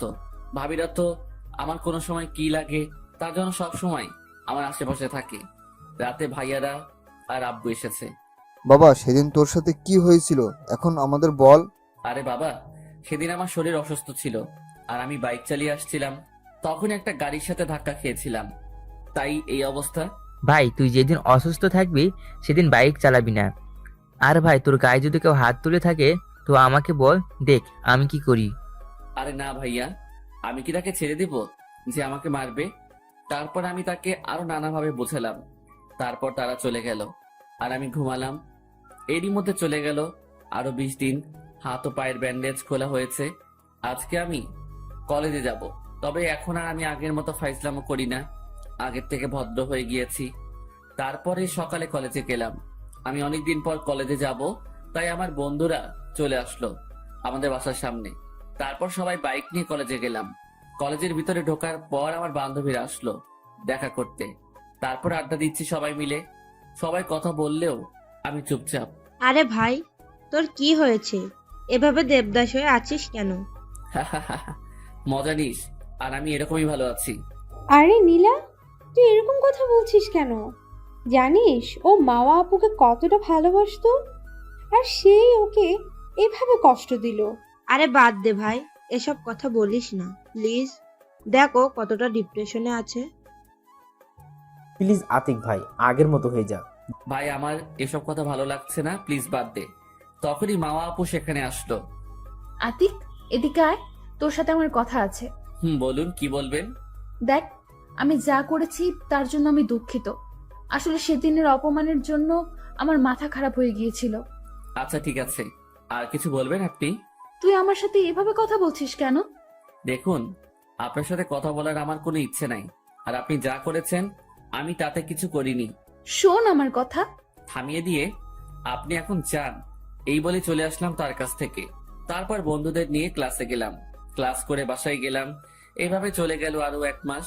আমি এখন আগের থেকে কিছুটা স্বাভাবিক হয়ে গেছি, তবে ফাইজলামোটা এখনো করি না। অন্যদিকে মামা আপু রিলেশন ভালোই চলছিল, তবে এখন আর সিফাত মামা আপুকে সময় কম দেয়, শুধু কাজ নিয়ে ব্যস্ত থাকে। যখনই মামা আপু দেখা করতে বলে তখনই বলে আমি এখন বিজি থাকি। তো একদিন মামা আপু ও সিফাতের ভিতরে কথোপকথন।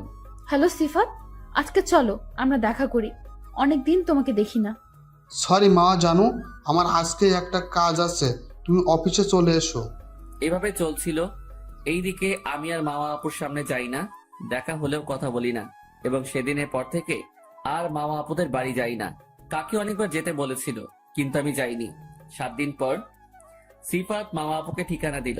মামা আপু বলেছিল যাবে 11টায়, কিন্তু সে গেল 10টার সময়। সে দেখলো কি কারণে যেন সিফাত ম্যানেজারকে বকছে, তাই সে ভিতরে না গিয়ে দরজার কাছে দাঁড়িয়ে তাদের কথা শোনার চেষ্টা করলো। আপনি জানেন আমি সব কিছুতেই সাকসেস চাই, তবুও কি করে আমার হাত থেকে এই কাগজটা হাতছাড়া হয়ে গেল। দেখুন আমি তো চেষ্টা করেছি কিন্তু কাজটা রাখতে পারিনি। দেখুন, আপনি দরকার হয় প্রোডাক্ট কম দামে দিন, তবুও আমার কাজ চাই। শুনুন, আমি শুধু চাই সাকসেস। তাতে যদি আমার বউকে অন্যের বিছানায় পাঠাতে হয় তাতেও আমি রাজি। এটা শুনেই মামা আপু দৌড়ে সেখান থেকে বাসায় চলে গেল। বাসায় গিয়ে রুমে কান্না করতে থাকলো। সে ভাবতে লাগলো, আমি একটা এরকম খারাপ মানুষকে ভালোবেসেছি যে শুধু টাকাকেই ভালোবাসে, আমাকে নয়। তাহলে তো আতিকের কথাই ঠিক হলো।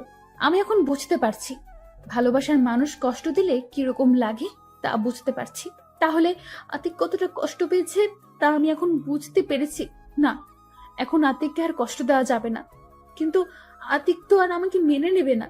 তবে আমি জানি ও এখনো আমাকে ভালোবাসে। যেভাবেই হোক ওর রাগ ভাঙাতে হবে। আর সিফাতকে ওর মনোভাব ও আমাদের টাকাকে ভালোবাসার শাস্তি দিতে হবে। অন্যদিকে আমি এখন স্বাভাবিকভাবে চলছি। বন্ধুরা অনেক মেয়ে দেখায় রিলেশন করার জন্য, কিন্তু এখন আমার ওইসব ভালো লাগে না। তাই শুধু পড়াশোনা আর ঘোরাঘুরি করি। দোস্ত, তুই আগের মতো হয়ে যা প্লিজ। আমি এইভাবেই ভালো আছি। আমরা ভালো নেই, আমরা আগের আতিককে চাই। ভাই, চেষ্টা করব। তারপরের দিন সকালে আমার কলেজে যেতে দেরি হয়েছে, তাই সিয়াম আমাকে কল দিল। দোস্ত, কোথায় তুই? আসতেছি। কেন? তাড়াতাড়ি আয় তো, তোকে মাওয়া আপু খুঁজতেছে। আচ্ছা, আসতেছি। তারপর আমি কলেজে গেলাম। কলেজে গিয়ে দেখি আপু ক্লাসে না গিয়ে আমার ক্লাসের সামনে ঘুরছে। মনে হয় সিয়াম বলে দিয়েছে আমি একটু দেরি হলেও ক্লাসে আসব। এটা ভাবছি, তখনই আপুর এক বান্ধবী ডাক দিল। যেই আপু তার কাছে কথা শুনতে গেল, তখনই আমি দৌড়ে স্যারকে বলে ক্লাসে ঢুকে গেলাম। কারণ আমি আপনাদের আগেই বলেছি যে আমি তার সামনে এখন যাই না। যে আমাকে মেরে ফেলতে চেয়েছে, তার সামনে যাওয়া তো দূরের কথা, সে যাতে আমার সামনে আসতে না পারে সেই ব্যবস্থা করা উচিত।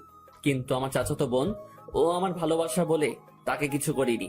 যাই হোক, আমি যখনই ক্লাসে ঢুকলাম তখনই মাওয়া আপু আমাকে দেখে ফেলে, আর সাথে সাথেই আতিক বলে আমাকে ডাক দিয়ে আমার দিকে দৌড় দিল। আমি না শুনে ঢুকে গেলাম ক্লাসে, আর আপু দৌড়েই আমার ক্লাসের সামনে আসলো। তখনই, আসসালামু আলাইকুম। ওয়ালাইকুম আসসালাম স্যার। আরে মামা, কিছু বলবে? আসলে স্যার আতিককে লাগবে। কেন? আতিক তো এইমাত্র ক্লাসে আসলো, এমনিতে দেরি করে এসেছে, আর তুমি ডাকছো? আচ্ছা আতিক, শুনে আসো তোমার বোন কেন ডাকছে। না স্যার, তার কথা আমি ছুটির পরে শুনবো। এখন ক্লাস করাটা জরুরি। দেখো মামা, ও তো তোমার সাথে ছুটির পরে কথা বলতে চাই, এখন ক্লাস করতে চাই। স্যার, আমার তো এখনই লাগবে। কেন বলো তো? ও যেতে চাইছে না, তবুও তুমি নিতে চাচ্ছ?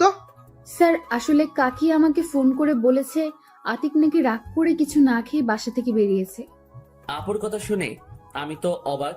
কি মেয়ে রে বাবা, আমাকে বের করার জন্য কিভাবে মিথ্যা বলছে। কি আতিক, এটা কি সত্যি? না স্যার, আপু মিথ্যে বলছে। আমি বুঝতে পেরেছি। তাড়াতাড়ি মামার সাথে গিয়ে কিছু খেয়ে নাও। না স্যার, তার আর দরকার হবে না, আমি খেয়ে এসেছি। তোমাকে যেতে বলেছি, যাও, নাহলে তোমাকে আর আমি আমার ক্লাস করতে দেবো না। জি স্যার, যাচ্ছি। তারপর বাধ্য হয়ে ক্লাস থেকে বের হয়ে হাঁটা শুরু করলাম। আপু তখনই পিছন থেকে আমার হাত ধরলো। কি হয়েছে? এভাবে হাঁটছো কেন? কি হয়েছে আপনার? আপনি এভাবে আমাকে ক্লাস থেকে বের করলেন কেন? তোমার সাথে ঘুরতে যাব। বাহ বাহ, আজকে তুই থেকে তুমি করে বলছেন, আবার আমার সাথে ঘুরতে যাবেন বলছেন। কি হয়েছে আপনার? তুমি আমার সাথে এভাবে কথা বলছো কেন? দেখো, আমি মানছি আমি ভুল করেছি, তাই বলে কি ক্ষমা করা যায় না? করে দিয়েছি তো আপনাকে ক্ষমা। তবু আপনি কেন বিরক্ত করছেন?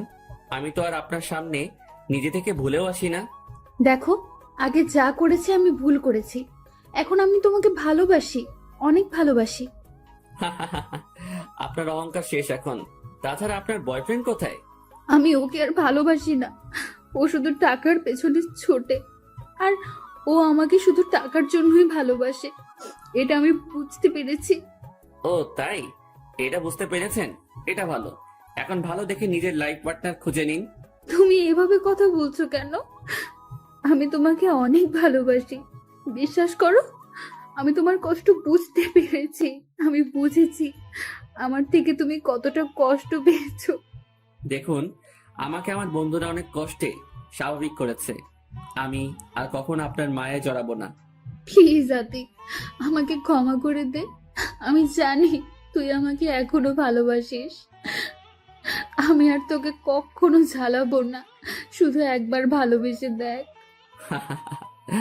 আমি আপনাকে এখন আর ভালোবাসি না, আমি এখন অধরাকে ভালোবাসি।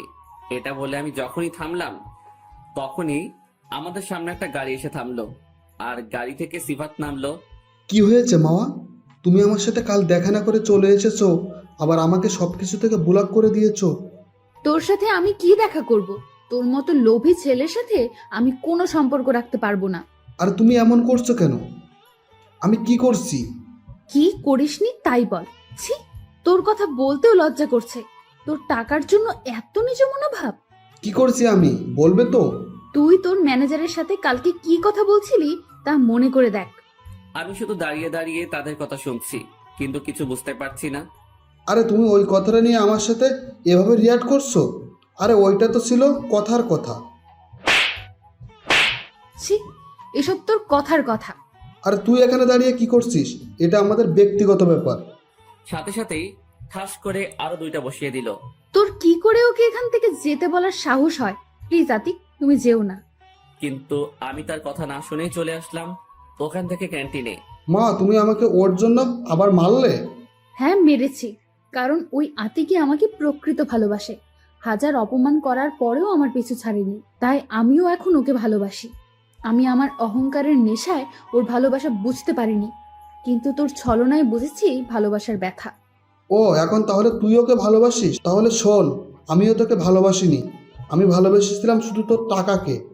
আচ্ছা, আজ থেকে তোর সাথে আমার ব্রেকআপ। কিছুক্ষণ পর মামা আপু আমার রুমে আসলো। কি রে, তুই মেজু ভাবির হাতে খাবার খেলি কেন? সেটা আমার ব্যাপার। কি তোর ব্যাপার মানে? দেখ, মাথাটা একদম গরম করবি না। এ কি, আপনি এরকম করছেন কেন? কি রকম করছি আমি? আপনি এভাবে আমার কাছে এসেছেন কেন? তোকে কিস করবো শোনা। দেখেন, এটা করবেন না, অধরা রাগ করবে।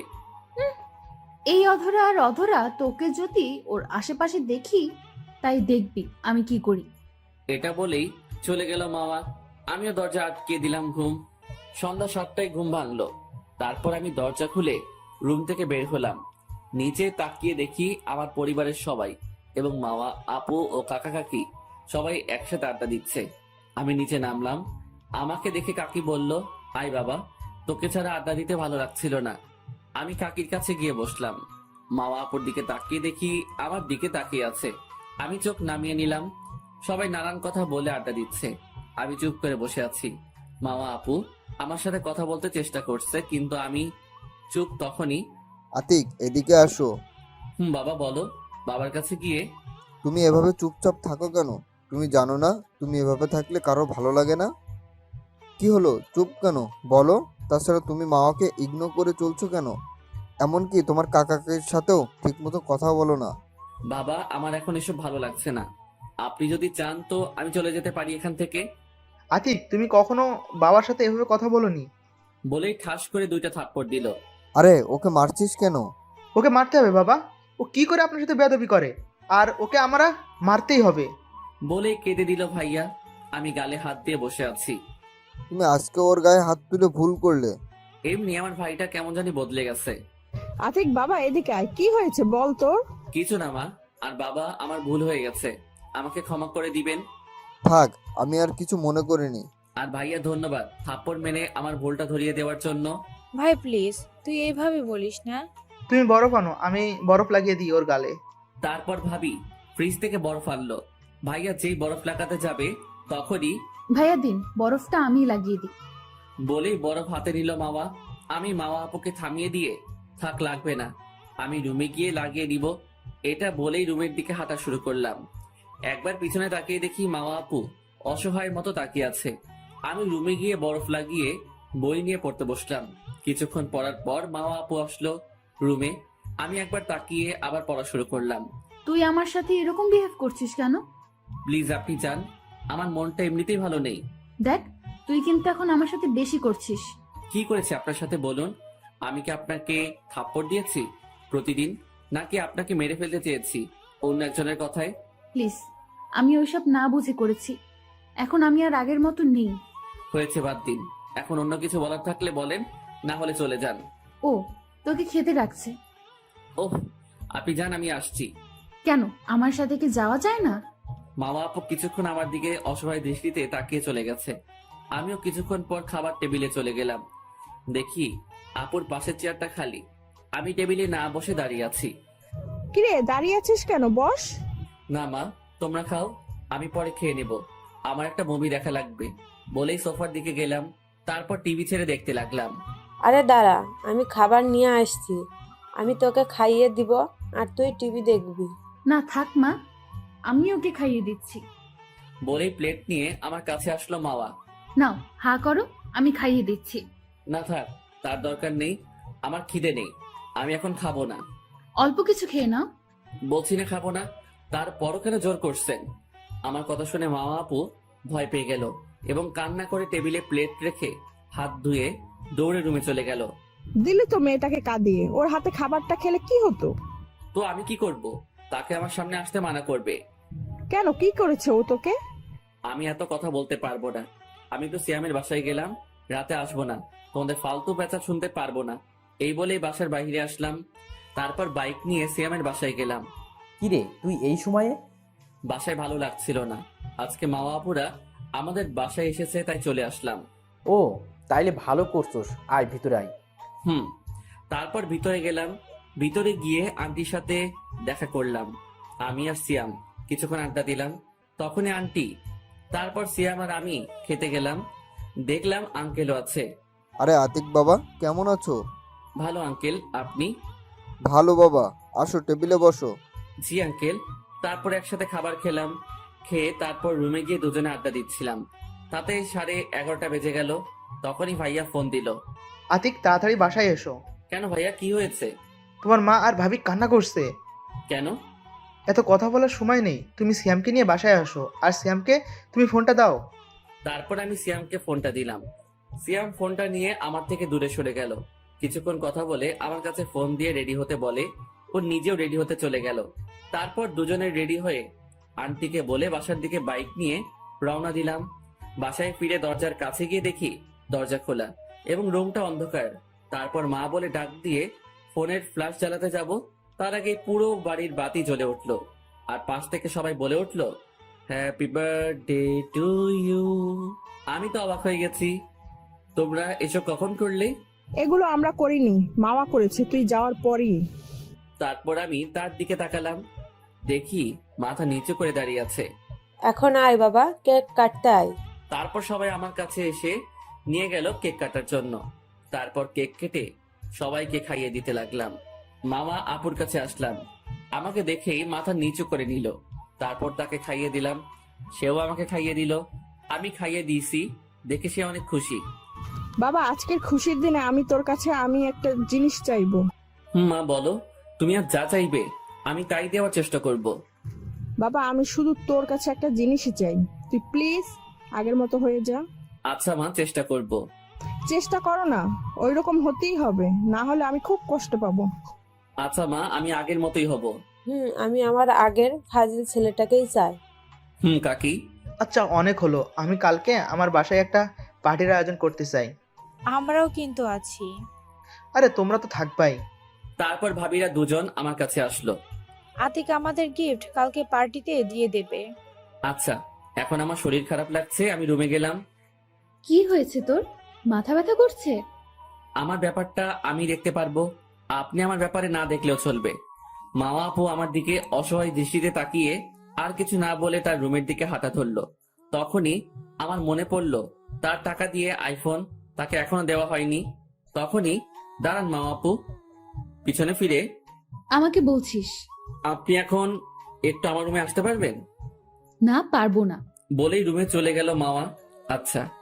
তারপর আমি রুমের দিকে হাঁটা শুরু করলাম আর ভাবলাম তাহলে তার ফোনটা কালকে সকালে দিয়ে দিব। তারপর আমি রুমে গিয়ে ফ্রেশ হতে ওয়াশরুমে গেলাম। তারপর ফ্রেশ হয়ে বাইরে বের হতে দেখি মামা আপু খাটের উপরে বসে আছে। এই কি, আপনি এসেছেন, ভালোই হয়েছে। ভাবছিলাম আসবো, তবে আমার গিফটটা তো দেওয়া হয়নি, তাই আসলাম। বলে আমার দিকে এগোতে থাকলো মামা। এ কি, আপনি এভাবে আমার দিকে এগোচ্ছেন কেন? চুপ, একদম চুপ। এটা বলে যেই আমাকে কিস করতে যাবে আপু, তখনই আমি তাকে থামিয়ে দিলাম। কি হয়েছে কি, আপনি এসব করে আপনার ভালোবাসার প্রমাণ করতে যাচ্ছেন? দেখ, তোকে আমি এখন সত্যিই ভালোবাসি, তুই কেন আমাকে এভাবে কষ্ট দিচ্ছিস? দেখেন, আমি এখন আপনাকে ভালোবাসি না, আমি এখন অধরাকে ভালোবাসি। সেটা দেখা যাবে তুই কাকে ভালোবাসিস। তবে আমি তোকেই ভালোবাসি, তোকেই জীবন সঙ্গিনী রাখবো। আর যদি তোকে না পাই তাহলে সেদিন আমি এই পৃথিবীতে থাকবো না। এটা বলে চলে যেতে লাগলো মাওয়া। দাঁড়ান, আপনাকে যার জন্য ডেকেছিলাম সেই কাজটাই তো করা হয়নি। ও বলো। তারপর আমি ড্রয়ার থেকে ফোনটা বের করে তার কাছে আসলাম। এই নিন। তুই এটা দিচ্ছিস কেন আমাকে? আমি আপনার কোনো জিনিসই আমার কাছে রাখতে চাই না। তুই আমাকে এতটা ঘৃণা করিস যে তুই আমার কোনো জিনিসই তোর কাছে রাখবি না। এটা বলেই কান্না করতে করতে রুম থেকে চলে গেল মাওয়া। রুমে গিয়ে বিছানায় বসে ভাবতে লাগলো, আতিক আমার ভালোবাসা পাওয়ার জন্য কত কিছু করত। প্রতিদিন অনেকগুলো থাপ্পড় খাওয়ার পরও আমার পেছনে পড়ে থাকতো। আমি বুঝতে পারিনি ওর কষ্টটা।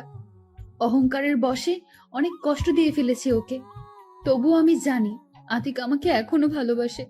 ওর শুধু আমার উপর প্রচুর অভিমান রয়েছে, সেটা আমাকে ভাঙাতে হবে। তাতে আমার যত কষ্ট হোক মেনে নেব। ওর ভালোবাসার জন্য আমি মরতেও রাজি। আর এইদিকে আমি বিছানায় বসে ভাবতে লাগলাম, যাক ভালোই হয়েছে, আমার জীবনে আমি কোনো মেয়েকে চাই না। এগুলো ভাবতে ভাবতে ঘুমিয়ে গেলাম। পরের দিন সকালবেলা কেউ আমার ঠোঁট চেপে ধরেছে, তাই আমার ঘুমটা ভেঙে গেল। দেখি মামা আপু আমার ঠোঁটে কিস করেছে। আমি এক ঝটকা দিলাম, সে বিছানা থেকে পড়ে চিৎকার দিল। ও মা গো, আমার কোমরটা গেল রে। তার চিৎকার শুনে সবাই আমার রুমে আসলো। কি রে, কি হয়েছে মামা? মা তুই নিচে পড়ে আছিস কেন? তোমার ছেলের বিছানায় একটু শুয়েছিলাম, কিন্তু তোমার ছেলে আমাকে বিছানা থেকে এক ঠেলা দিয়ে ফেলে দিয়েছে। ও মা গো, আমার কোমরটা গেল গো। আপনাকে আমি শুধু শুধু ফেলিনি, আপনি মিথ্যা বলছেন কেন? কি? আমি মিথ্যা বলছি? তাহলে কি করেছি আমি তাই বল। আপনি আমাকে, না থাক, কিছু করেননি। আতিক তুই একে ব্যথা দিয়েছিস, সো ওর চিকিৎসা তুই করবি। মানে? তুই এখন ওকে কোলে করে বিছানায় উঠা। আমি পারবো না। কি? দাঁড়া রিদি, আমার একটা লাঠি আছে যেটা ওকে ছোটবেলায় একবার মেরেছিলাম, সেটা আনতো মা। আনতে যাওয়ার আর দরকার নেই রিধি, আমি এনেছি। আপনারা সবাই আজকে আমার বিপক্ষে, আমারও দিন আসবে। তারপর আমি মামা আপুকে কোলে নিয়ে বিছানায় শোয়ালাম, কারণ ছোটবেলায় একদিন মা আমাকে এটা দিয়ে মেরেছিল, তাতে আমার জ্বর উঠে গিয়েছিল। বড় বৌমা, মলমটা এনেছো? মা, এই যে। ওটা তুমি আতিকের হাতে দাও। আতিক, এইটা নেই। এটা আমি কেন নেব? নিতে বলছেন নে, না হলে এটা দিয়ে তোর পিঠের চামড়া তুলে দেবো। আহ ভাবি, ওর গায়ে যদি লাঠি দিয়ে কিছু করেন তাহলে খবর করে ছাড়বো, বলে দিলাম। কাকি দেখো না কিভাবে ভয় দেখাচ্ছে। বাবা তুই ভয় পাস না, আমি আছি তো। ছোট, তুই যদি আর একটা কথা বলিস তো তোকে এই লাঠি দিয়ে মারবো। মায়ের রাগ দেখে কাকিও চুপ হয়ে গেল। আমি মায়ের রাগী চেহারা দেখে কাঁপতে শুরু করে দিলাম ভয়ে। আতিক, মলমটা নিয়ে মাওয়া যে জায়গায় ব্যথা পেয়েছে সেখানে মালিশ করে দিবি।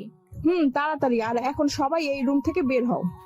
মায়ের কথা শুনে ভাবি মলমটা হাতে দিল এবং সবাই বেরিয়ে গেল। এখন কোমরে মালিশ করে দে। আমি পারবো না। তাহলে আমি মাকে ডাক দিই। দিন, আপনার মাকে ডাক, কাকি আসলে তো ভালোই হয়। আরে বোকা, তোমার মা তো আমারও মা হবে বিয়ের পরে, তাই এখনই তোমার মা আমাকে মা বলে ডাকতে বলেছে। কি? এখন আমি মাকে ডাক দিব? এই না না প্লিজ। তাহলে মালিশ করে দে। আচ্ছা। তারপর অন্যদিকে ফিরে মাওয়া আপুর কোমরে মালিশ করে দিলাম। আমি মালিশ করে দেওয়াতে আপু অনেক খুশি। আপনি আমার রুমে এসেছিলেন কেন? এসেছিলাম তোকে ঘুম থেকে জাগাতে, কিন্তু তোমার ঘুমন্ত চেহারা দেখে আমি তোমার পাশে শুয়ে পড়লাম। তখন তোমার ঠোঁট দেখে আমার কালকের গিফটটার কথা মনে পড়ে গেল, তাই সেটাই দিলাম। ও, আপনি শুধু এখন অসুস্থ তাই কিছু বললাম না, না হলে খবর ছিল। এই বলেই ওয়াশরুমে গেলাম। ওয়াশরুম থেকে বের হয়ে দেখি মামা আপু রুমে নেই। মনে হয় আমার কথায় কষ্ট পেয়ে রুমে চলে গেছে। তাতে আমার কি, এর থেকে বেশি কষ্ট সে আমাকে দিয়েছে। তারপর আমি রেডি হয়ে নিচে আসলাম কলেজে যাওয়ার জন্য। তারপর টেবিলে বসলাম। মাওয়া আপু এসে পাশের চেয়ারে বসলো। আমি দেখেও না দেখার ভান করে রইলাম। তারপর মেজো ভাবি এসে আমাকে খাইয়ে দেওয়ার জন্য আসলো এবং মা ও কাকিও আসলো টেবিলে খাওয়ার জন্য। ভাবি, আপনার খাওয়ানোর দরকার নেই, আমি ওকে খাইয়ে দিতেছি। থাক, তার দরকার নেই। ভাবি আপনি না পারলে আমি নিজে হাতে খেতে পারবো। চুপ, একবারে চুপ। তোকে মাই খাইয়ে দেবে, তুই যদি ওর হাতে না খাস তাইলে তোর খবর আছে। তারপর মামা আপু আমাকে খাইয়ে দিতে লাগলো। আর নিজেও খাচ্ছে। আমি অনিচ্ছা থাকলেও খেয়ে নিলাম মায়ের জন্যে। তারপর আমি কলেজে যাওয়ার জন্য দরজার কাছে যেতেই, দাঁড়া, কই যাস? কলেজে যাচ্ছি মা। আজকের দিনও কলেজে যাচ্ছিস কেন? আমার বন্ধুদের ইনভাইট করার জন্য। এদিকে মামা আপু ভাবছে ও যদি একলা কলেজে যায় তাহলে অধরা ডাইনিটার সাথে প্রেম করতে পারে, তাই ওকে একা যেতে দেওয়া যাবে না। কাকি, আমিও কলেজে যাব ওর সাথে। আতিক, তাইলে মামাকে সাথে নিয়ে যা। আমি পারবো না, তাকে একা যেতে বলো। তোকে যা বলছি তাই কর। তারপর বাধ্য হয়ে তাকে রেডি হতে বলে আমি অপেক্ষা করতে লাগলাম। 10 মিনিটের ভিতরে সে রেডি হয়ে আসলো। একটা আকাশি রঙের 3 পিস পরে। আমি একবার তাকিয়ে চোখ নামিয়ে নিলাম, কারণ তার সৌন্দর্যে মুগ্ধ হওয়ার ইচ্ছা আমার আর নেই। তারপর আমি সেখান থেকে বাইরে চলে আসলাম। আপুও চলে আসলো। আমাকে কেমন লাগছে সেটা দেখার ইচ্ছা আমার নেই।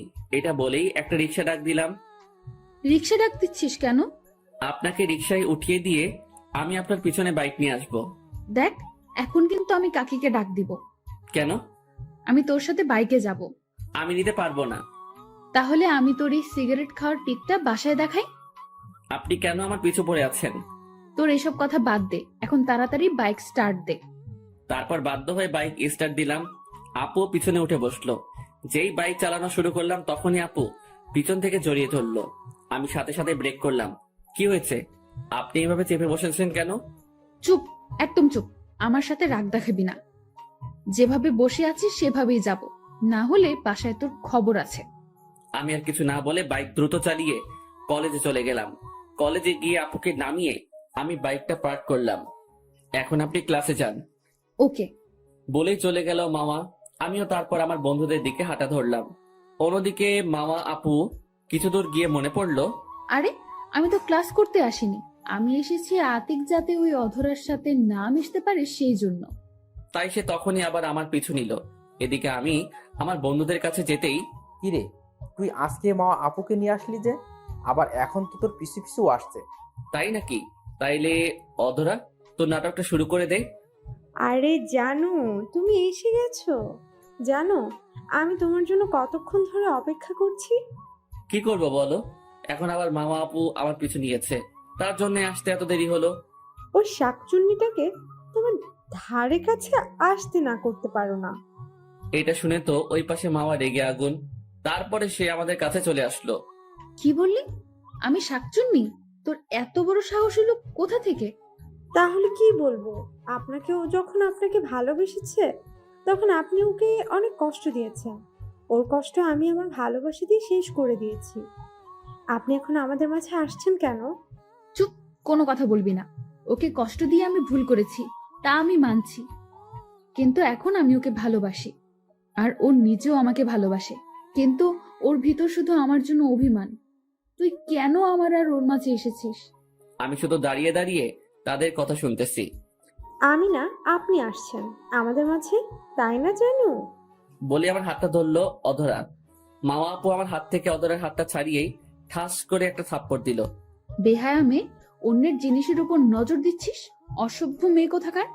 আমি ঠাস করে 2টা থাপ্পড় দিলাম মামা আপুকে। তুই আমাকে ওর জন্য মারলি? মারলাম। ও আপনার মতো আমাকে কষ্ট দেয়নি, ও আমার কষ্টে কেঁদেছে। আর আপনি কাকে বেহায়া অসভ্য মেয়ে বলছেন? এগুলো তো আপনি। তুই ওর জন্য আমাকে এসব বলতে পারলি? তুই আমাকে সবার সামনে এরকম অপমান না করলেও পারতি। এটা বলে কাঁদতে কাঁদতে চলে গেল মামা। সরি রে, আমার জন্য তোকে থাপ্পড় খেতে হয়েছে। আরে এটা কিছু না, যদি কেউ তার ভালোবাসার মানুষকে অন্য একজনের সাথে এরকম তো করবেই। আমার মনে হয় আপু এখন তোকে সত্যিই ভালোবাসে। ভালোবাসলেও কিছু করার নেই। এখন আমি চাই না আমার লাইফে এরকম কেউ থাকুক। তা দেখা যাবে, একবার মিলে গেলে দেখবো বউয়ের আঁচল ছেড়ে আর বের হবি না। এটা শুনে সবাই হেসে দিল, আমিও হাসলাম, কিন্তু আমার মনের হাসিটা নেই। আমি চাই না তাকে কষ্ট দিতে। সে আমার কাছে না আসলেই তো হয়, সে থাকুক তার মতো অন্য কাউকে নিয়ে। আমি একা থাকলে ভালো থাকবো। ও দাঁড়া, আজকে যে জন্য কলেজে এসেছি তাই তো তোদের বলা হয়নি। তুই কি বলবি আমরা জানি, তোর দাওয়াত আমাদের লাগবে না। আনানি আমাদের দাওয়াত দিয়েছে। ও তাহলে তো ভালোই হলো, তোরা সময় মতো চলে আসিস। তারপর আমরা আড্ডা দিতে লাগলাম। অন্যদিকে মামা আপু কান্না করতে করতে কলেজের পিছনে চলে গেল। তাকে দেখে তার পিছনে তার বান্ধবী নীলিমাও গেল। এখন কান্না করে কি হবে? একবার চিন্তা করে দেখ তো, তুই যখন ওকে প্রতিদিন অপমান করতিস তখন ওর কেমন লাগতো? আচ্ছা, বাসায় যাবি না? ও যখন যাবে ওর সাথেই বাসায় যাব। চল। তারপর বাইকের কাছে গিয়ে বসে দুজনে আড্ডা দিতে লাগলো এবং আমাকে যেন দেখা যায় এমন ভাবে বসলো। এদিকে আমার আড্ডা দেওয়া শেষে, আচ্ছা এখনই উঠি, বাসায় যাব, তোরা কিন্তু বিকেলেই যাবি। আরে দাঁড়াও দাঁড়াও, তুমি কোথায় যাচ্ছ? কেন, এখন আবার কাজ কি? কাজ তো আছে। বলেই আমাকে ধরলো। তারপর সবাই মিলে আমাকে একটা গাছের সাথে বাঁধলো। আরে ভাই, আমাকে বাঁধলি কেন? তোকে বাঁধছি কেন তা পরে দেখবি। অধরার ডিম আর ময়দা কোথায়? ওই তো সিয়াম নিয়ে আসছে। ভাই, এই ছিল তোদের মনে? আজকে আমার কলেজে না এসে তোদের ফোন দিয়ে দাওয়াত দিলে ভালো হতো। এই প্রথম ডিমটা কিন্তু আমি মারবো। ভাই, একটু আস্তে মারিস। কেন, আমাকে কি আসতে মারছিলি? তারপর সবাই মিলে ডিম মারলো আমার গায়ে। লাস্টে সাকিব আর সিয়াম মিলে আমার গায়ে ময়দা ঢেলে কয়েকটা পিক তুললো আর আমার বাঁধনটা একটু আলগা করে সবাই পালালো। আমি আর কি করব, ছাড়া পেয়ে ওদের ধরতে না পেরে বাসায় যাবার জন্য বাইকের কাছে গেলাম। বাইকের কাছে গিয়ে দেখি মামা আপু বাইকের উপর বসা। আপনি এখন আমার সাথে যাবেন কি করে? আমি একটা রিক্সা ঠিক করে দিচ্ছি। না, তার দরকার নেই, আমি এভাবেই তোর সাথে যেতে পারবো। আচ্ছা, আপনি দূরে বসে থাকবেন, আমি আসতে চালাবো। তারপর আমি বাইক স্টার্ট দিলাম, সেও উঠে বসলো আর আমাকে জড়িয়ে ধরলো। এ কি, আপনি জড়িয়ে ধরলেন কেন? ময়দা লেগে যাবে। সেটা আমি দেখে নিব। তারপর আমি দ্রুত চালিয়ে বাসায় গেলাম। তারপর আমি দ্রুত বাইক চালিয়ে বাসায় আসলাম। বাসায় আসার পরই এই তোর এই অবস্থা কেন? বন্ধুরা ডিম আর ময়দা দিয়েছে আমার গায়ে। ও বুঝতে পেরেছি, তবে মামা তোর শরীরে এসব লাগালো কি করে? তোমার ছেলে আমাকে জড়িয়ে ধরেছে। আল্লাহ, কি মিথ্যা কথাটাই না বললো, আর লজ্জাও নেই, মায়ের সামনে এসব বলছে। মা, বিশ্বাস করো, আমি তাকে জড়িয়ে ধরিনি, সে আমাকে ধরেছে। বুঝেছি, তোদের একটা ব্যবস্থা করতে হবে। এটা বলেই হাসতে হাসতে চলে গেল মা। লজ্জা করলো না আপনার এসব বলতে মায়ের সামনে? লজ্জা করবে কেন? অন্য কাউকে আর জড়িয়ে ধরিনি, তোকে ধরেছি। দেখ, আপনার সাথে কথা বলাটাই উচিত হয়নি। বলেই চলে গেলাম ওয়াশরুমে। তুমি যতই আমাকে ইগনোর করো বাছা ধন, আমি তোমার পিছু ছাড়বো না। বলে চলে গেল তার রুমের ওয়াশরুমে। সন্ধ্যার সময় আমার সব ফ্রেন্ডরা চলে এসেছে। আমিও একটা আকাশি কালারের শার্টের সাথে কালো জিন্স পরে নিচে নামলাম। তারপর ফ্রেন্ডদের কাছে গেলাম। দোস্ত, তোকে যা লাগছে না আজকে। হয়েছে, থাক আর বলিস না ভাই। আরে ভাই সত্যি তোকে অসাধারণ লাগছে, আমি তো ক্রাশ খেয়েছি। ধুর, অধরা, এখন কিন্তু বেশি বলছিস। তখনই আমার সিঁড়ির দিকে তাকিয়ে চোখ আটকে গেল, কারণ মামা আপু একটা আকাশি রঙের শাড়ি ও তার সাথে ম্যাচিং করে সব পরে নিচে নামছিল। তার উপর চোখে গাঢ় কাজল, যাতে তাকে অনেক সুন্দর লাগছিল। আমার চোখ সরাতে ইচ্ছা করছিল না, কিন্তু তার অপমানের কথা মনে করে চোখ সরিয়ে নিলাম। এরপর আপু নিচে নেমে আমার দিকে একবার তাকিয়ে ভাবিদের কাছে চলে গেল। আরে দেখ, মাওকে কত সুন্দর লাগছে, আমাদের দেবর তো চোখই সরাতে পারবে না। হয়েছে, থামো। তোমার দেবর তো আমার দিকে তাকাচ্ছেই না। তাকাবে কি করে, যা করেছিস আগে ওর সাথে। ভাবি, আমি অনেক ভুল করেছি আগে, তোমরা আমাকে ভুল শুধরাতে সাহায্য করো প্লিজ। দেখছিস না কত মেয়ে তাকিয়ে আছে। না, ওকে একা ছাড়া যাবে না, ওর সাথে সাথে থাকতে হবে। এদিকে তখনই আমার কাছে একটা মেয়ে আসলো, যেটা দূর থেকে মামা আপু দেখলো। হাই। কে আপনি? আমি তোমার বাবার বন্ধু সাহেবের মেয়ে নিশাত। আর তুমি তো আতিক, তাই না? আমি আতিক। এটা দেখে মামা আপু তো রেগে আগুন, সে আমার দিকে হাঁটা ধরলো। তোমাকে দেখতে অনেক সুন্দর লাগছে। ধন্যবাদ, আপনাকে সুন্দর লাগছে।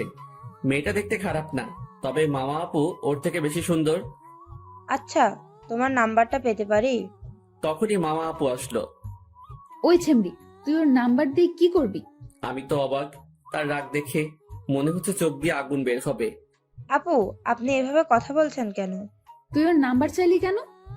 আপু, ভদ্রভাবে কথা বলুন। আমি ওর কাছে নাম্বার চাইলে আপনার কি? তোর ভদ্রতার গুষ্টি পিন্ডি করি, তোকে যেন আর আতিকের ধারে কাছে না দেখি। এবার মামা আপুর রাগ দেখে নিশাত ভয় পেয়ে চলে গেল। তারপর, তুই আজকে আমার সাথে আমার হাত ধরে থাকবি সারাক্ষণ। এই বলে আমার হাত ধরে টানতে টানতে নিয়ে গেল মামা। আপনি হাত ছাড়ুন প্লিজ, আমি আপনার সাথে যাব না। ওই, তুই চুপ থাক। আমার সাথে হাঁটবি, না হলে এখন ফোন থেকে সিগারেট খাওয়া পিকটা এখনই সবাইকে দেখাবো। তারপর আমি ভয় পেয়ে গেলাম, কারণ ছবিটা দেখালে আমার হাড্ডি একটাও ঠিক জায়গায় থাকবে না। তুই একটু এখানে দাঁড়া, আমি এখনই আসছি। যদি দেখি কোনো মেয়ের সাথে কথা বলছিস তাহলে তোর খবর আছে। তারপর সে গেল তার বান্ধবী নীলিমাকে এগিয়ে আনতে। হঠাৎ মামা আপুর সামনে একটা ছেলে আসলো। এই যে শুনছেন? আমাকে বলছেন? আপনাকে বলছি। বলুন, কি বলবেন? আমি দূরে দাঁড়িয়ে দেখছি, বুকে অজানা ব্যথা অনুভব করলাম। একবার তার দিকে যাওয়ার চিন্তা করেও থেমে গেলাম। আর সে থাকুক তার মতো, আমার কি তাতে। আপনাকে দেখতে অনেক সুন্দর লাগছে। যার জন্য সেজেছি সেই তাকালো না, এই আসছে আদিক্ষেতা দেখাতে। তো আমি কি করব? কিছু না, আমি শিয়াব। আপনি? আমার নাম জেনে কি করবেন? কিছু না, আপনাকে আমার ভালো লেগেছে। আমি আপনাকে ভালোবেসে ফেলেছি। দাঁড়া, তোকে দেখাচ্ছি মজা। আমারও তো আপনাকে ভালো লেগেছে, কিন্তু সত্যি আমাকে আপনার ভালো লেগেছে, কিন্তু কি? কিন্তু আমি তো বিবাহিত, সাথে প্রেগনেন্টও। আপনি কি আমাকে মেনে নিতে পারবেন? এটা বলার সাথে সাথেই ছেলেটা দৌড়ে পালালো।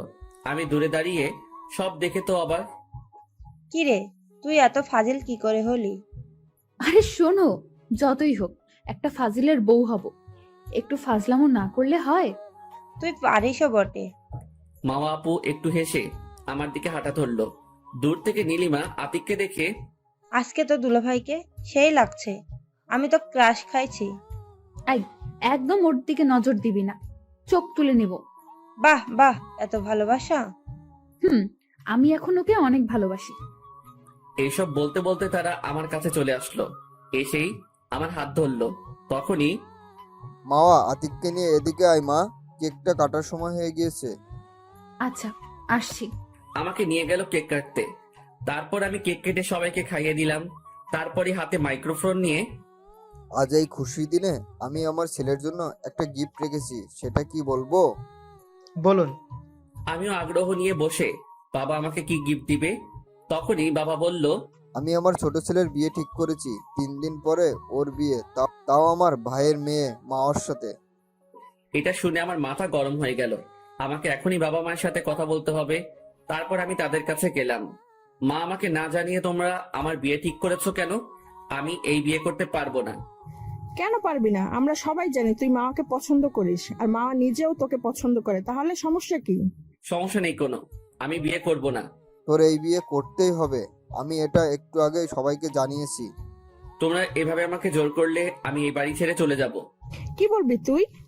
ঠিক আছে, তাহলে তুই যদি এই বিয়ে না করিস তাহলে আমার মরা মুখ দেখবি। মা প্লিজ এভাবে বলো না। ঠিক আছে মা, তোমরা যখন আমায় জোর করে বিয়ে দিচ্ছ দাও, পরে বুঝবে ছেলের কষ্ট। আমি যা করছি এতে আমার ছেলের কষ্ট হবে না, বরং সুখে থাকবে। আমি কিছু না বলে রুমে চলে গেলাম। তারপরের দিন সকালে উঠে কিছু না খেয়ে কলেজে গেলাম। অবশ্য খাবার জন্য জোর করেছিল, আমি খাইনি। কলেজে গিয়ে বন্ধুদের কাছে গেলাম। কি রে, তোর মন খারাপ কেন? তোরা তো জানিসই কালকে কি হয়েছিল। আরে ওই বিষয় নিয়ে মন খারাপ করিস না। আপু মনে হয় তোকে মন থেকে ভালোবাসে, একটু কষ্ট দিয়ে মেনে নে, তারপর আপু থেকে ভাবি বানিয়ে দে আমাদের। তুই মজা করছিস এখন? সে আমার সাথে যা করেছে তাকে আমি মেনে নিতে পারবো না। তারপর চলে আসলো বিয়ের দিন। এই কয়দিন আমি কারোর সাথে ঠিক মতো কথা বলিনি, তবুও তারা খুশি মনে আমাকে বিয়ে দিচ্ছে। আজকে পরিবারের সবাই খুশি, শুধু আমি বাদে। শেষ পর্যন্ত আমার অমত থাকলেও আমার বিয়েটা করে নিতে হলো।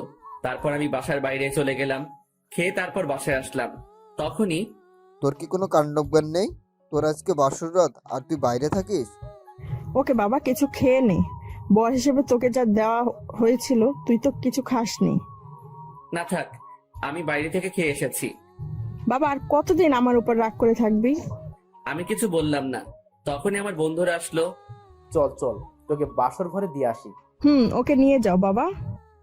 আন্টি, ওকে আমরা রুমে পাঠিয়ে তারপর যাব। তারপর ওরা আমাকে জোর করে রুমে ঢুকিয়ে দিল। তারপর সবাই মিলে আমাকে বাসর ঘরে ঢুকিয়ে দিল। রুমটা অনেক সুন্দর করে সাজানো হয়েছে।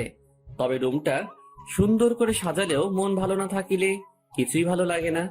রুমের মধ্যে বিছানায় উপুর হয়ে লাল শাড়ি পরে বসে রয়েছে মা ও আপু।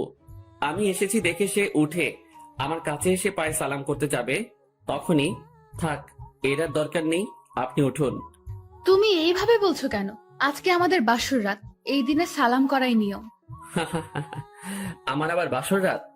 আতিক তো মরেই গেছে সেদিন, একজন মৃত মানুষের সাথে কিভাবে বাসর করবেন? তুমি প্লিজ এভাবে বলো না। আমি আগের সবকিছুর জন্য ক্ষমা চেয়েছি। বাদ দিন, আপনাকে আমি আগেই ক্ষমা করে দিয়েছি, শুধু আমার ভেতরটা মরে গেছে। আর আপনি আপনার মতো চলবেন, আর আমি আমার মতো। কখনো কারো বিষয়ে কেউ কথা বলবো না। কি বলছো এসব তুমি? তুমি আমার স্বামী, তোমার সবকিছুর দায়িত্ব আমার, আর আমার সবকিছুর দায়িত্ব তোমার। বললাম তো আমি মরে গিয়েছি, সরেন এখন, আমার ঘুম পেয়েছে, আমি ঘুমাবো। ওই, আজকে তুমি ঘুমাবে মানে? আজকে আমাদের বাসর রাত, আজকে আমরা বাসর করব। দেখেন, এই মৃত মনের মানুষের সাথে আপনার এসব কথা শোভা পায় না, বলে একটা বালিশ ও কাঁথা নিয়ে সোফার দিকে রওনা দিলাম।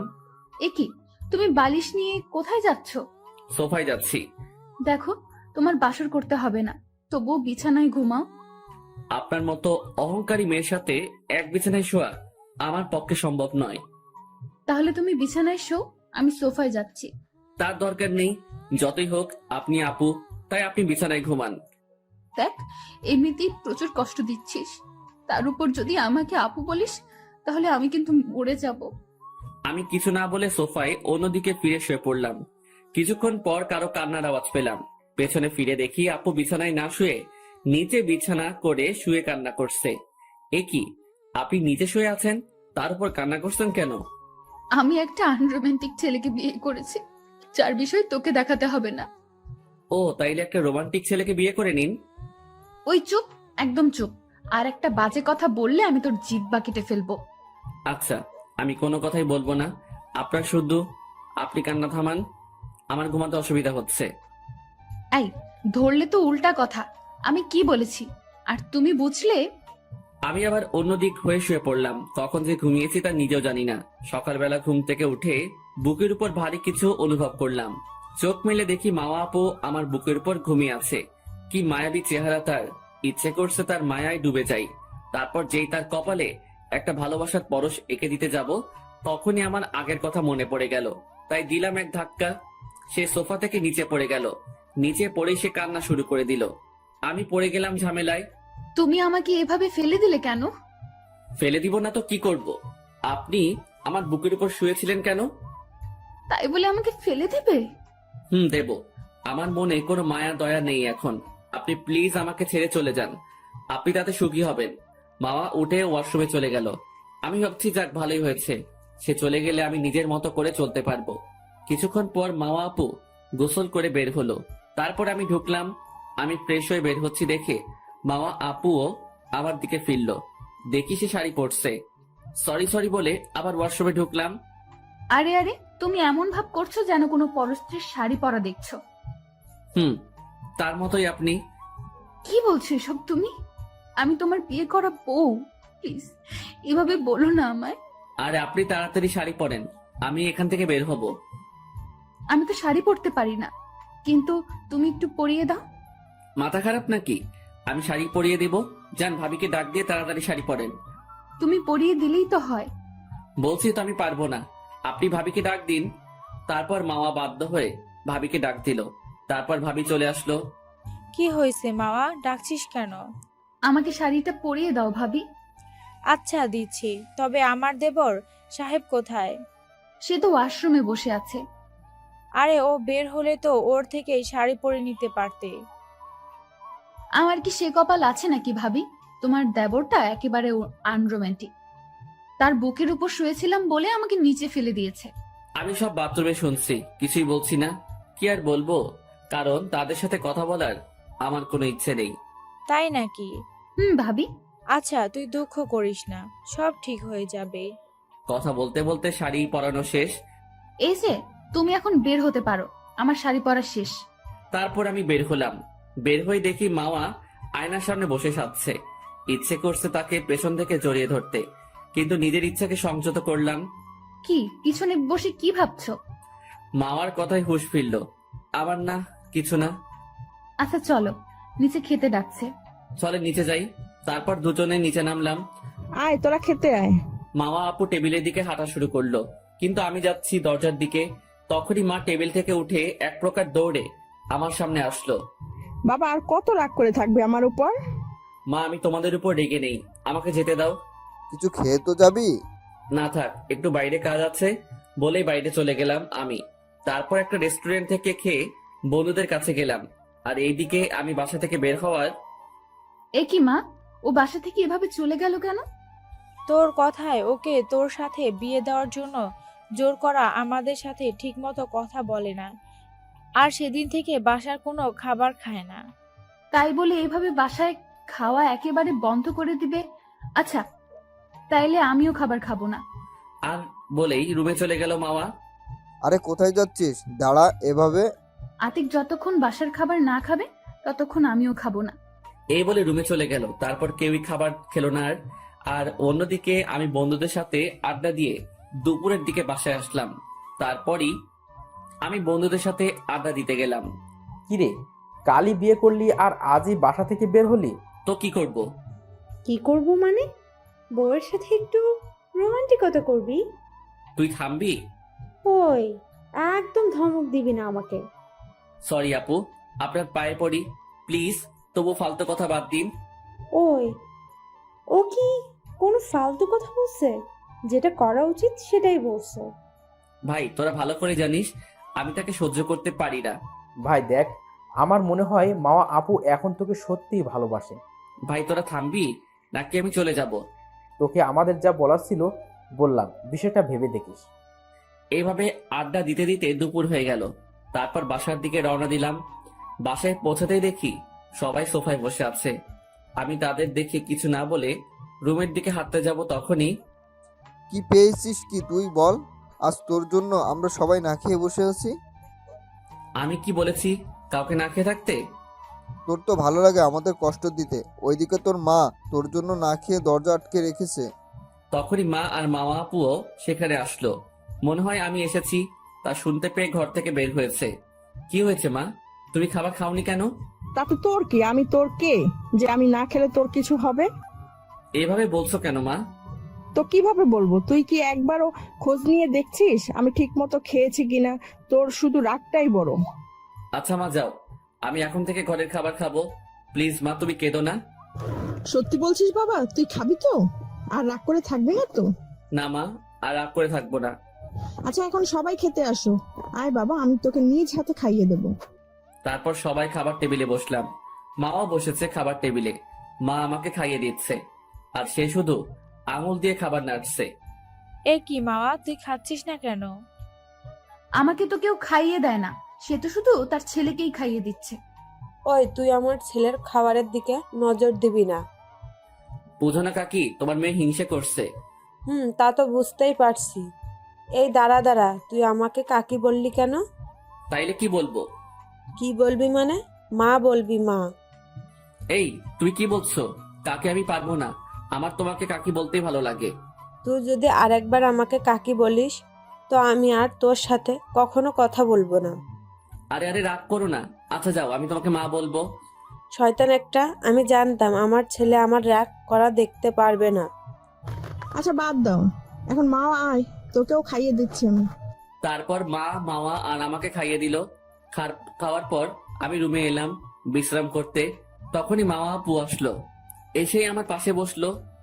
চলো আমরা দুজনে আজকে বিকেলে ঘুরতে যাই। আমি যাব, তাও আবার আপনার সাথে ঘুরতে? হাসালেন। এখানে হাসার কি আছে? প্লিজ চলো, একটু ঘুরতেই তো যেতে চেয়েছি। প্লিজ, আপনি আমার কাছ থেকে আপনার কোনো আবদার পূরণ করতে পারবেন না, তাই আপনি চলে যান। আমি আপনাকে সহ্য করতে পারছি না। কেন কেন তুমি আমার সাথে এরকম ব্যবহার করছো? আরে জানতো, আপনি ডিস্টার্ব করেন না। তারপর মামা কেঁদে চলে গেল। এভাবেই চলে গেল 6 মাস। এখনো মামাকে আগের মতোই কষ্ট দেই, যাতে আমাকে ছেড়ে চলে যায়। কিন্তু তাকে যতই কষ্ট দেই না কেন, সে কিছু মনে করে না। অনেক সময় তার মায়াবী চোখের দিকে তাকিয়ে থাকতে ইচ্ছে করে, কিন্তু কোনো এক অজানা বাধায় তাকিয়ে থাকতে পারি না। ও, আপনাদের তো বলাই হয় নাই, আমার বড় ভাবি ও মেজ ভাবি দুজনেই প্রেগনেন্ট। তাছাড়া মামার পড়ালেখা এখন কমপ্লিট। তো একদিন খাবার টেবিলে মামা, তোমাদের খুশির খবর কবে শোনাবে? কি করে শোনাবো বলো? এই বাড়ির কটা গিন্নি আমাকে ভালোবাসে না। এখানে আমরা আবার কি করলাম? কি আর করবে, তোমার দুটি ছেলেই তোমাকে খুশির সংবাদ দিল। একবারও কি ছোট ছেলেকে জিজ্ঞেস করেছো কেন সেই খুশির সংবাদ দিতে পারলো না? তাছাড়া এখন আমার পড়ালেখাও শেষ, এখন বাসায় আমি কি করব? তখন আমার গলায় ভাত বেঁধে গেল। মেয়েটার কি একটু লজ্জা শরম নাই? তাই তো, আমাদেরই ভুল। কে আতিক, তুই আমাদের খুশির সংবাদ দিবি না? আরে মা, আমার তো পড়ালেখা শেষ হয়নি। তা আমি শুনতে চাই না। আমি চাই আমার 3 ছেলে মেয়েদের নিয়ে এখন অবসর সময় কাটাতে। বয়স তো আর কম হলো না। এটা শুনে তাড়াতাড়ি খেয়ে উঠে চলে গেলাম কলেজে। দেখছো ও কিভাবে পালালো মা? আরে মা, চিন্তা করিস না, সব ঠিক হয়ে যাবে। তারপর সবাই খেয়ে দিয়ে উঠলো। মা বাবা চলে গেল রুমে, কারণ তারা দুজনে অসুস্থ। আর তখনই 3 চা মিলে বসলো আড্ডা দিতে। আরে তুই তো কিছুই বুঝিস না, একটা ছেলেকে ঘায়েল করতে কি মেয়েদের সময় লাগে? আরে আমি কত কি করেছি ওর জন্য, তাছাড়া কত সুন্দর করে সাজি ওর জন্য, আমার দিকে একবার ফিরেও তাকায় না। তাহলে এখন আরো ভালো করে চেষ্টা কর। অনেক কষ্ট করেছি তোমাদের দেবরের জন্য, আর একটুও সহ্য করব। এবার তো তোমাদের দেবরকে আমাকে মেনে নিতেই হবে। তারপর ওরা আরো আড্ডা দিয়ে রুমে গেল। এদিকে আমি আজকে ক্লাস করে বাসায় গেলাম সন্ধ্যার দিকে। তখনই মা আমায় তার রুমে ডাকলো। হ্যাঁ মা, বলো, কেন আমায় রুমে ডাকলে? বাবা শোন, অনেক তো হয়েছে, এবার তো মেয়েটাকে মেনে নে। আমি জানি তুই মেয়েটাকে মেনে নিসনি। কি বলো মা? তুই জানো সে আমার সাথে কি করেছে? আমি সব জানি বাবা, ও আমাকে সব বলেছে। যার জন্য তুই ওকে অনেক কষ্ট দিয়েছিস, এখন মেনে নে বাবা, আমি বলছি। মা, তারপরে তুমি ওকে মেনে নিলে? কারণ ও নিজের ভুল বুঝতে পেরেছে। তুই ওকে অবহেলা করার প্রতিদিন আর আমার কাছে এসে কান্না করে। আমি তোকে কিছু বলিনি, আমি ওর ধৈর্যের পরীক্ষা নিচ্ছিলাম। ও শত কষ্টের পরও তোর কাছে যায় তোর ভালোবাসা পাওয়ার জন্য। বাবা, আমার মনে হয় মেয়েটা তোকে সত্যিই ভালোবাসে। এবার তুই ওকে মেনে নে। আচ্ছা মা, ভেবে দেখবো বলে রুম থেকে বের হলাম। রুমে যেতে যেতে ভাবছি, সত্যি তো ওকে তো আমি অনেক কষ্ট দিয়েছি, তবুও সব সহ্য করে নিয়েছে। আচ্ছা, ওকে আরেকটু জ্বালিয়ে মেনে নিব। তারপর রুমে গেলাম। রুমে গিয়ে কিছুক্ষণ বিশ্রাম নিয়ে সবার সাথে ডিনার করে রুমে আসলাম। রুমে এসে খাটের সাথে হেলান দিয়ে ফেসবুকিং করছিলাম। তখনই মামা রুমে আসলো, খুব সুন্দর করে সেজে। আমি একবার আর চোখে তাকিয়ে আবার ফেসবুকিং করছিলাম। তখনই মামা আপু ঝড়ের গতিতে দৌড়ে এসে আমার হাত থেকে মোবাইলটা কেড়ে নিল। এ কি, আপনি আমার মোবাইলটা নিলেন কেন? চুপ, কথা বলবি না। আমি তোর জন্য এত সুন্দর করে সাজলাম আর তুই কিনা মোবাইল নিয়ে পড়ে আছিস। তুই জানিস আমার জন্য এখনো কত ছেলে পাগল, কিন্তু আমি শুধু তোকে ভালোবাসি বলে তোর শত কষ্ট সহ্য করেছি। আর তোর কাছে একটা সন্তান চেয়েছি বলে তুই আমার দিকে ফিরেই তাকাস না। যা, তাইলে তোকে আজ থেকে বিরক্ত করব না। ওকে। কি বললি? যা শুনছেন তাই। আচ্ছা যা, আমি আর থাকবোই না এই পৃথিবীতে। বলেই হাতে ছুরি নিল। আরে আরে, করছেন কি? আচ্ছা যান, আপনাকে মা হতে চান তো? আচ্ছা, আজকে রাতে থেকে যান, তাহলে আমি আপনার মা হওয়ার মিশনটা কমপ্লিট করে দেব। আজকে রাত থাকবো মানে? আমাকে কি তোর সেই রকম মেয়ে মনে হয়? না। আচ্ছা যান, আপনি 1 বছরের জন্য থাকতে পারেন। আমার সন্তান হলে আমাকে দিয়ে চলে যাবেন। তোর 1 বছরের গুষ্টি পিন্ডি করি। যা, আমি এখনই মরে যাব। আচ্ছা ঠিক আছে, যান। আপনাকে আমি সারা জীবনের জন্যই রেখে দিব। এটা শোনার সাথে সাথেই মামা আপু ছুরি ফেলে দৌড়ে এসে আমাকে জড়িয়ে ধরে কেঁদে দিল। আমিও হালকাভাবে জড়িয়ে ধরলাম। অনেক কষ্ট দিয়েছি মেয়েটাকে। এ কি আপু, আপনি কাঁদছেন কেন? আর একবার আপু বললে আমি তোমার জিহ্বা কেটে নিব ছুরি দিয়ে। কেন কেন? আমাকে নাম ধরে ডাকবা আর তুমি করে কথা বলবে। কিন্তু আমি তো তোমার ছোট। ছোট তো কি হয়েছে, তুমি তো আমার স্বামী। আর আমার পেছনে ঘোরার সময় মনে ছিল না আমি তোমার বড়? না মানে থাক, তোমাকে মানে করতে হবে না। এখন তোমাকে শাস্তি পেতে হবে আমাকে আপু বলার জন্য। কি শাস্তি পেতে হবে মানে? শাস্তি পেতে হবে। এখন আমাকে কোলে নিয়ে ছাদে যেতে হবে। হ্যাঁ, আমি তোমাকে কোলে নিয়ে ছাদে যাব কি করে? আমি তো নিজেই হাঁটতে পারি না। আমি কিচ্ছু জানি না, আমাকে কোলে করে ছাদে নিয়ে যেতেই হবে। তারপর মামাকে নিয়ে একটু দূরে যেতেই আমাকে নামিয়ে দাও। কেন? নামিয়ে দিতে বলেছি, দাও। নামাতে বললে কেন তুমি? আমি জানি তোমার কষ্ট হচ্ছে, এর থেকে চলো দুজন হাত ধরে হেঁটেই ছাদে যাই। এটা বলতে আমি মামাকে জোর করে নিয়ে ছাদের দিকে হাঁটছি। আরে করছো কি? আমাকে নামিয়ে দাও, তোমার কষ্ট হচ্ছে। আরে এটা কোনো কষ্ট হলো? তুমি চলো তো। এরপর আমরা ছাদে পৌঁছলাম। মামাকে কোল থেকে নামালাম, দেখি মেয়েটা কাঁদছে। এ কি, তুমি কাঁদছো কেন? তুমি আমাকে কত ভালোবাসো, আর আমি কি না এই তোমাকেই কত কষ্ট দিয়েছি। আরে বাদ দাও তো, আমি আর পুরনো কোনো কিছু মনে করতে চাই না। আমিও তো তোমাকে কম কষ্ট দেইনি, তাই আমাদের নতুন ভাবে শুরু করা উচিত। আমিও চাই আমাদের জীবনটা রঙিন করতে তোমার সাথে। তারপর আমরা দোলনায় বসলাম, দুজনে বসে চাঁদ দেখছি। তখনই মামা আমাকে তার কোলে শুইয়ে দিল। আমি কোলে শুয়ে ওর মুখের দিকে তাকিয়ে দেখি মেয়েটা কত মায়াবী। মামাও আমার দিকে তাকিয়ে আছে, ওর ঠোঁট কাঁপছে। তারপর আস্তে আস্তে দুজনের ঠোঁট এক হয়ে গেল। পুরো 2 মিনিট পর ছাড়লো। আরে এতক্ষণ ধরে কেউ কিস করে? কি করব বলো, তোমার ঠোঁট দেখে সামলাতে পারিনি। আচ্ছা, অনেকক্ষণ তো হলো চাঁদ দেখা, এখন রুমে চলো, আমার ঘুম পেয়েছে। কি, তোমার ঘুম পেয়েছে মানে? আজকে কোনো ঘুম নেই, আজকে আমরা শুধু রোম্যান্স করব। আসছে রোমান্স করতে, এসব আমার দ্বারা হবে না। কি বললি তুই? রোম্যান্স করবি না মানে? যত সব আনরোম্যান্টিক। বলেই রেগে রুমের দিকে হাঁটা ধরলো মামা। আচ্ছা, তাইলে আমি আমার রোমান্টিকতা দেখাচ্ছি। বলেই মামার হাত ধরে বুকে টেনে নিলাম। তারপর মামাকে কোলে নিয়ে রুমের দিকে হাঁটলাম দুজনে, একে অপরের চোখের দিকে তাকিয়ে আছি। এরপর আমরা রুমে পৌঁছালাম। আচ্ছা, তাহলে এখন মিশন স্টার্ট করি। যা, আমার লজ্জা করে। এতক্ষণ তো আমাকে ভালোই আনরোমান্টিক বলছিলে, তাহলে এখন লজ্জা পাচ্ছ কেন? তোমার একেবারে একটুও লজ্জা নেই। ধুর, বাদ দাও তো, আগে আমরা আমাদের কাজ করি, বাকিটা ইতিহাস। পরের দিন সকালবেলা ঘুম থেকে উঠে দেখি মামা আমার বুকের উপর ঘুমাচ্ছে। কি যে সুন্দর লাগছে ওর ঘুমন্ত মুখটা। তাই ওকে না জাগিয়ে একটা কপালে কিস করে আমিও আবার জড়িয়ে ধরে ঘুমানোর চেষ্টা করলাম। কিছুক্ষণ পর, আই ওঠো। কেন? আমি আরো ঘুমাবো, তুমি আমার সাথে ঘুমাবে। আই ছাড়ো, এখন গোসল করতে হবে, তারপর ভাবিদের সাহায্য করতে হবে। ওকে যাও, আমি আরো ঘুমাবো। তারপর মামা গোসল করে মাকে চা দিয়ে ভাবিদের কাজে সাহায্য করতে লাগলো। কিরে মামা, আজকে এত খুশি খুশি লাগছে কেন? আরে বলো না, তোমাদের দেবরকে রোমান্টিক বানিয়ে ফেলেছি। তার মানে আতিক তোকে মেনে নিয়েছে? হুম। লজ্জা পাওয়া আর যাই করো, আমাদের ট্রিট দিতে হবে। তোমরা আতিকের থেকে নিয়ে নিবে। না না, তা হবে না, তোমাকেই ট্রিট দিতে হবে। আতিককে বিশ্বাস নেই, শেষে কিনা টাকাটা আমাদের দেওয়া লাগে। আচ্ছা ঠিক আছে, আমিই দিব। এখন রান্না তো শেষের দিকে, আমি গিয়ে ওকে জাগিয়ে দিই, ও এখনো ঘুমাচ্ছে। কেন, কালকে বেশি রাত পর্যন্ত হয়েছিল? ধুর, তুমিও না। বলে রুমের দিকে আসলো মামা, এদিকে আমি ঘুমাচ্ছিলাম। আই, এখন ওঠো, তোমাকে কলেজে যেতে হবে তো। আমি চোখ মেলে দেখি মামা ডাকছে। তখনই হাত ধরে টান দিয়েই বুকের কাছে নিয়ে আসলাম। আরে, এখন আবার কি শুরু করলে? কালকে সারা রাত ঠিক মতো ঘুমাতে দাওনি। কি করব বলো, তোমাকে দেখলেই কাছে না টেনে থাকতে পারি না। চলো আবার শুরু করি। আই না না প্লিজ, আমি একটু আগে গোসল করেছি। ধুর, বাদ দাও তো, আবার আমার সাথে একসাথে গোসল করবে। তারপরের টুকু ইতিহাস। তারপর দুজনে একসাথে খাবার টেবিলের দিকে গেলাম। তারপর খেতে বসলাম। দাঁড়া আতিক, আমি তোকে খাইয়ে দিচ্ছি। আই না, আমার বরকে তোমাদের খাইয়ে দিতে হবে না, আমি নিজেই খাইয়ে দিব। এই, একদম বেশি কথা বলবি না। ও যেমন তোর স্বামী তেমন আমারও ভাই। আরে ঝগড়া বাদ দে, তোরা তিনজনই ওকে খাইয়ে দিবি। আচ্ছা মা।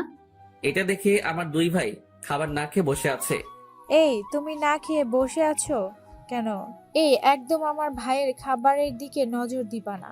আর এই বুড়ো বয়সে আমার হাতে খাওয়ার এত শখ কেন? ভাইয়া চুপ হয়ে গেল। আমি তো খালি হাসছি। অন্যদিকে, এ কি, তোমার আবার কি হলো? না মানে, আমাকে একটু খাইয়ে দিবে? কেন, তোমার হাত নেই? ওর তো হাত আছে, ওকে খাইয়ে দিচ্ছ কেন?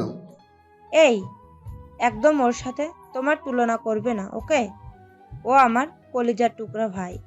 মেজো ভাবি ডাক দেখে মেজো ভাইও চুপ হয়ে গেছে। আর আমি হাসছি। এই একদম হাসবে না, এমনিতে আমাদের বউয়ের হাতে খাচ্ছিস। কি করবো বলো, আমার হাসি আর থামতেই চায় না। দেখ, আবার দাঁত কেলিয়ে হাসছে। আরে বাবা, তোরা মন খারাপ করিস না, আমি তোদের খাইয়ে দিচ্ছি, তোরা দুজন আমার কাছে আয়। এটা শুনেই দুজনে মায়ের কাছে চলে আসলো। তারপর মা তাদেরকে খাইয়ে দিল। খাওয়া শেষে ভাইয়ারা অফিসের জন্য বেরিয়ে গেল। আমিও রুমে গিয়ে কলেজের দিকে যাওয়ার জন্য রেডি হচ্ছি। তখনই মামা আসলো। শোনো, কলেজে যাবে ভালো কথা, অধরার আশেপাশে যাবে না। আরে বোকা, আমি তোমাকে রাগানোর জন্য অধরাকে আমার সাথে অভিনয় করতে বলেছিলাম। তাই নাকি? তাইলে এখন আমিও তোমার সাথে কলেজে যাব একটু। কেন, তুমি গিয়ে কি করবে? আরে সেদিন ওকে না জেনে থাপ্পড় দিয়েছিলাম না, সেই জন্য। আচ্ছা চলো। তারপর আমি আর মামা রেডি হয়ে নিচে আসলাম। এরপর মাকে বলে আমরা বাইকের কাছে গেলাম। আমি উঠে বাইকটা স্টার্ট দিতেই মামা পিছনে উঠে বসে আমাকে জড়িয়ে ধরলো। সত্যি এর ফিলিংসটা খুব ভালো ছিল। কিছুক্ষণের মধ্যেই আমরা কলেজে পৌঁছালাম। তারপর মামাকে নামিয়ে আমি বাইকটা পার্ক করে মামার কাছে আসলাম। মামার কাছে আসতেই মামা আমার হাতটা ধরলো। তারপর দুজনে হেঁটে আমার বন্ধুদের কাছে গেলাম। কিরে, আজকে দুজন একসাথে সব রাগ অভিমান শেষ নাকি? হয়েছে। ও তাইলে তো ভালোই হয়েছে, এখন আমাদের ট্রিট দে। শালা বিয়ে করলাম আমি আর ট্রিটও দিব আমি, এ হয় নাকি? তুমি ফাজিলগিরি থামাও মামা, আগে ট্রিট দাও। আচ্ছা যাও, আজকে সবাইকে ট্রিট আমি দিব। আচ্ছা ভাবি, আপনি দিলেই হবে, ওর কাছ থেকে জীবনও ট্রিট পাবো না। তাহলে চাষ কিসের লাগি শালা? ওই তুই চুপ থাক, যা, তোরে আমার বিয়েতে দাওয়াত দিব না। তাহলে দেখবি বিয়ের দিন তোর জামাই নাই। হারামি। সবাই হেসে দিল। আচ্ছা এখন থামো। অধরা, এদিকে আসো। জি বলেন। শোনো বোন, সেদিন না জেনে আমি তোমাকে থাপ্পড় মেরেছিলাম, প্লিজ তুমি কিছু মনে করো না। আরে না ভাবি, আমি কিছু মনে করিনি। আসলে নিজের ভালোবাসার মানুষকে অন্যের সাথে দেখলে তো এরকম করবেনি। ও, তোমাকে অনেক ধন্যবাদ আমাকে বোঝার জন্য। আচ্ছা এখন চলো সবাই রেস্টুরেন্টে। তারপর আমরা রেস্টুরেন্ট থেকে খেয়ে বিল দিয়ে বের হলাম। বিলটা অবশ্য আমি দিয়েছি, মাওয়া দিতে চেয়েছিল কিন্তু বারণ করেছি। তারপর ওখান থেকে বন্ধুদের বিদায় দিয়ে আমরা বাসায় চলে আসলাম। তারপর বিকেল বেলা আবার ভাবিদের ট্রিট দিলাম। এইভাবে চলে গেল আর 2 মাস। তো একদিন সকালবেলা সবাই খাবার খাচ্ছি, মাওয়া আমাকে খাইয়ে দিতে যাবে, তখনই মাওয়া মাথা ঘুরে পড়ে যাচ্ছিল। তখনই আমি তাকে ধরে ফেলি। আরে আরে কি হলো? আতিক, ওকে তোর রুমে নিয়ে যা। আচ্ছা মা। এই শুনো, তুমি ডাক্তারকে ফোন করো। তারপর বাবা ডাক্তার আঙ্কেলকে ফোন দিল আর আমি মামাকে কোলে করে আমার রুমে নিয়ে গেলাম। কিছুক্ষণ পর ডাক্তার আঙ্কেল আসলো, একটু চেক আপ করে। আরে মিষ্টি আনুন। কেন, তার মানে দাদু হতে চলেছে? আর আতিক, তুমি বাবা হতে চলেছো।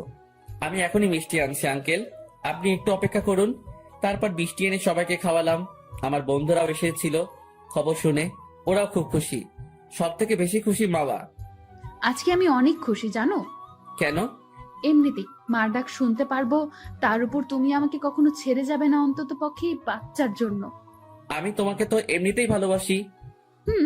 জানি তো, তবু তুমি এখন আমাকে আর ছেড়ে যেতে পারবে না। এইভাবেই কেটে গেল আরো 7 মাস। ও আপনাদের বলতেই ভুলে গিয়েছি, আমার বড় ভাইয়ের ছেলে হয়েছে এবং মেজো ভাইয়ের মেয়ে হয়েছে। তারপর মাওয়া এখন ওটির ভিতরে, আমি বাইরে দাঁড়িয়ে আছি অনেক টেনশনে। বাবা মা আমাকে নানাভাবে সান্ত্বনা দিচ্ছে, কিন্তু আমি টেনশন মুক্ত হতে পারছি না। ভাবি ভাইয়ারাও নানাভাবে বোঝাচ্ছে। কিছুক্ষণ পর ডাক্তার বের হলো। আঙ্কেল, ভিতরের কি অবস্থা? তুমি শান্ত হও আতিক, তোমার একটা ছেলে হয়েছে এবং বাচ্চার মাও ভালো আছে। ও আঙ্কেল, আমরা কি ভিতরে যেতে পারবো? না বাবা, একটু পরে কেবিনে শিফট করা হবে, তখন দেখা কইরো। তারপর ডাক্তার আঙ্কেল চলে গেল। কিছুক্ষণ পর মামাদের কেবিনে শিফট করা হলো। তারপর আমি রুমে ঢুকলাম, দেখি মামা ঘুমাচ্ছে। ওর কপালে একটা ভালোবাসার পরশ এঁকে দিলাম। তখনই মামা চোখ খুললো। তুমি খুশি হয়েছে তো? আমি আজকে অনেক খুশি হয়েছি। তারপর বাবুর কাছে গেলাম, আমি দেখতে একেবারে মামার মতো। তারপর বাবুকে কোলে নিলাম। আচ্ছা বাবুর নাম কি দিবে? আমি ঠিক করে রেখেছি তো তোমার নাম অনুযায়ী। কি সেটা? শাহেদ আহসান লিসান। তারপর 7 দিন পরে মামাকে বাসায় নিয়ে গেলাম। এভাবে চলে গেল আমাদের সারা জীবন।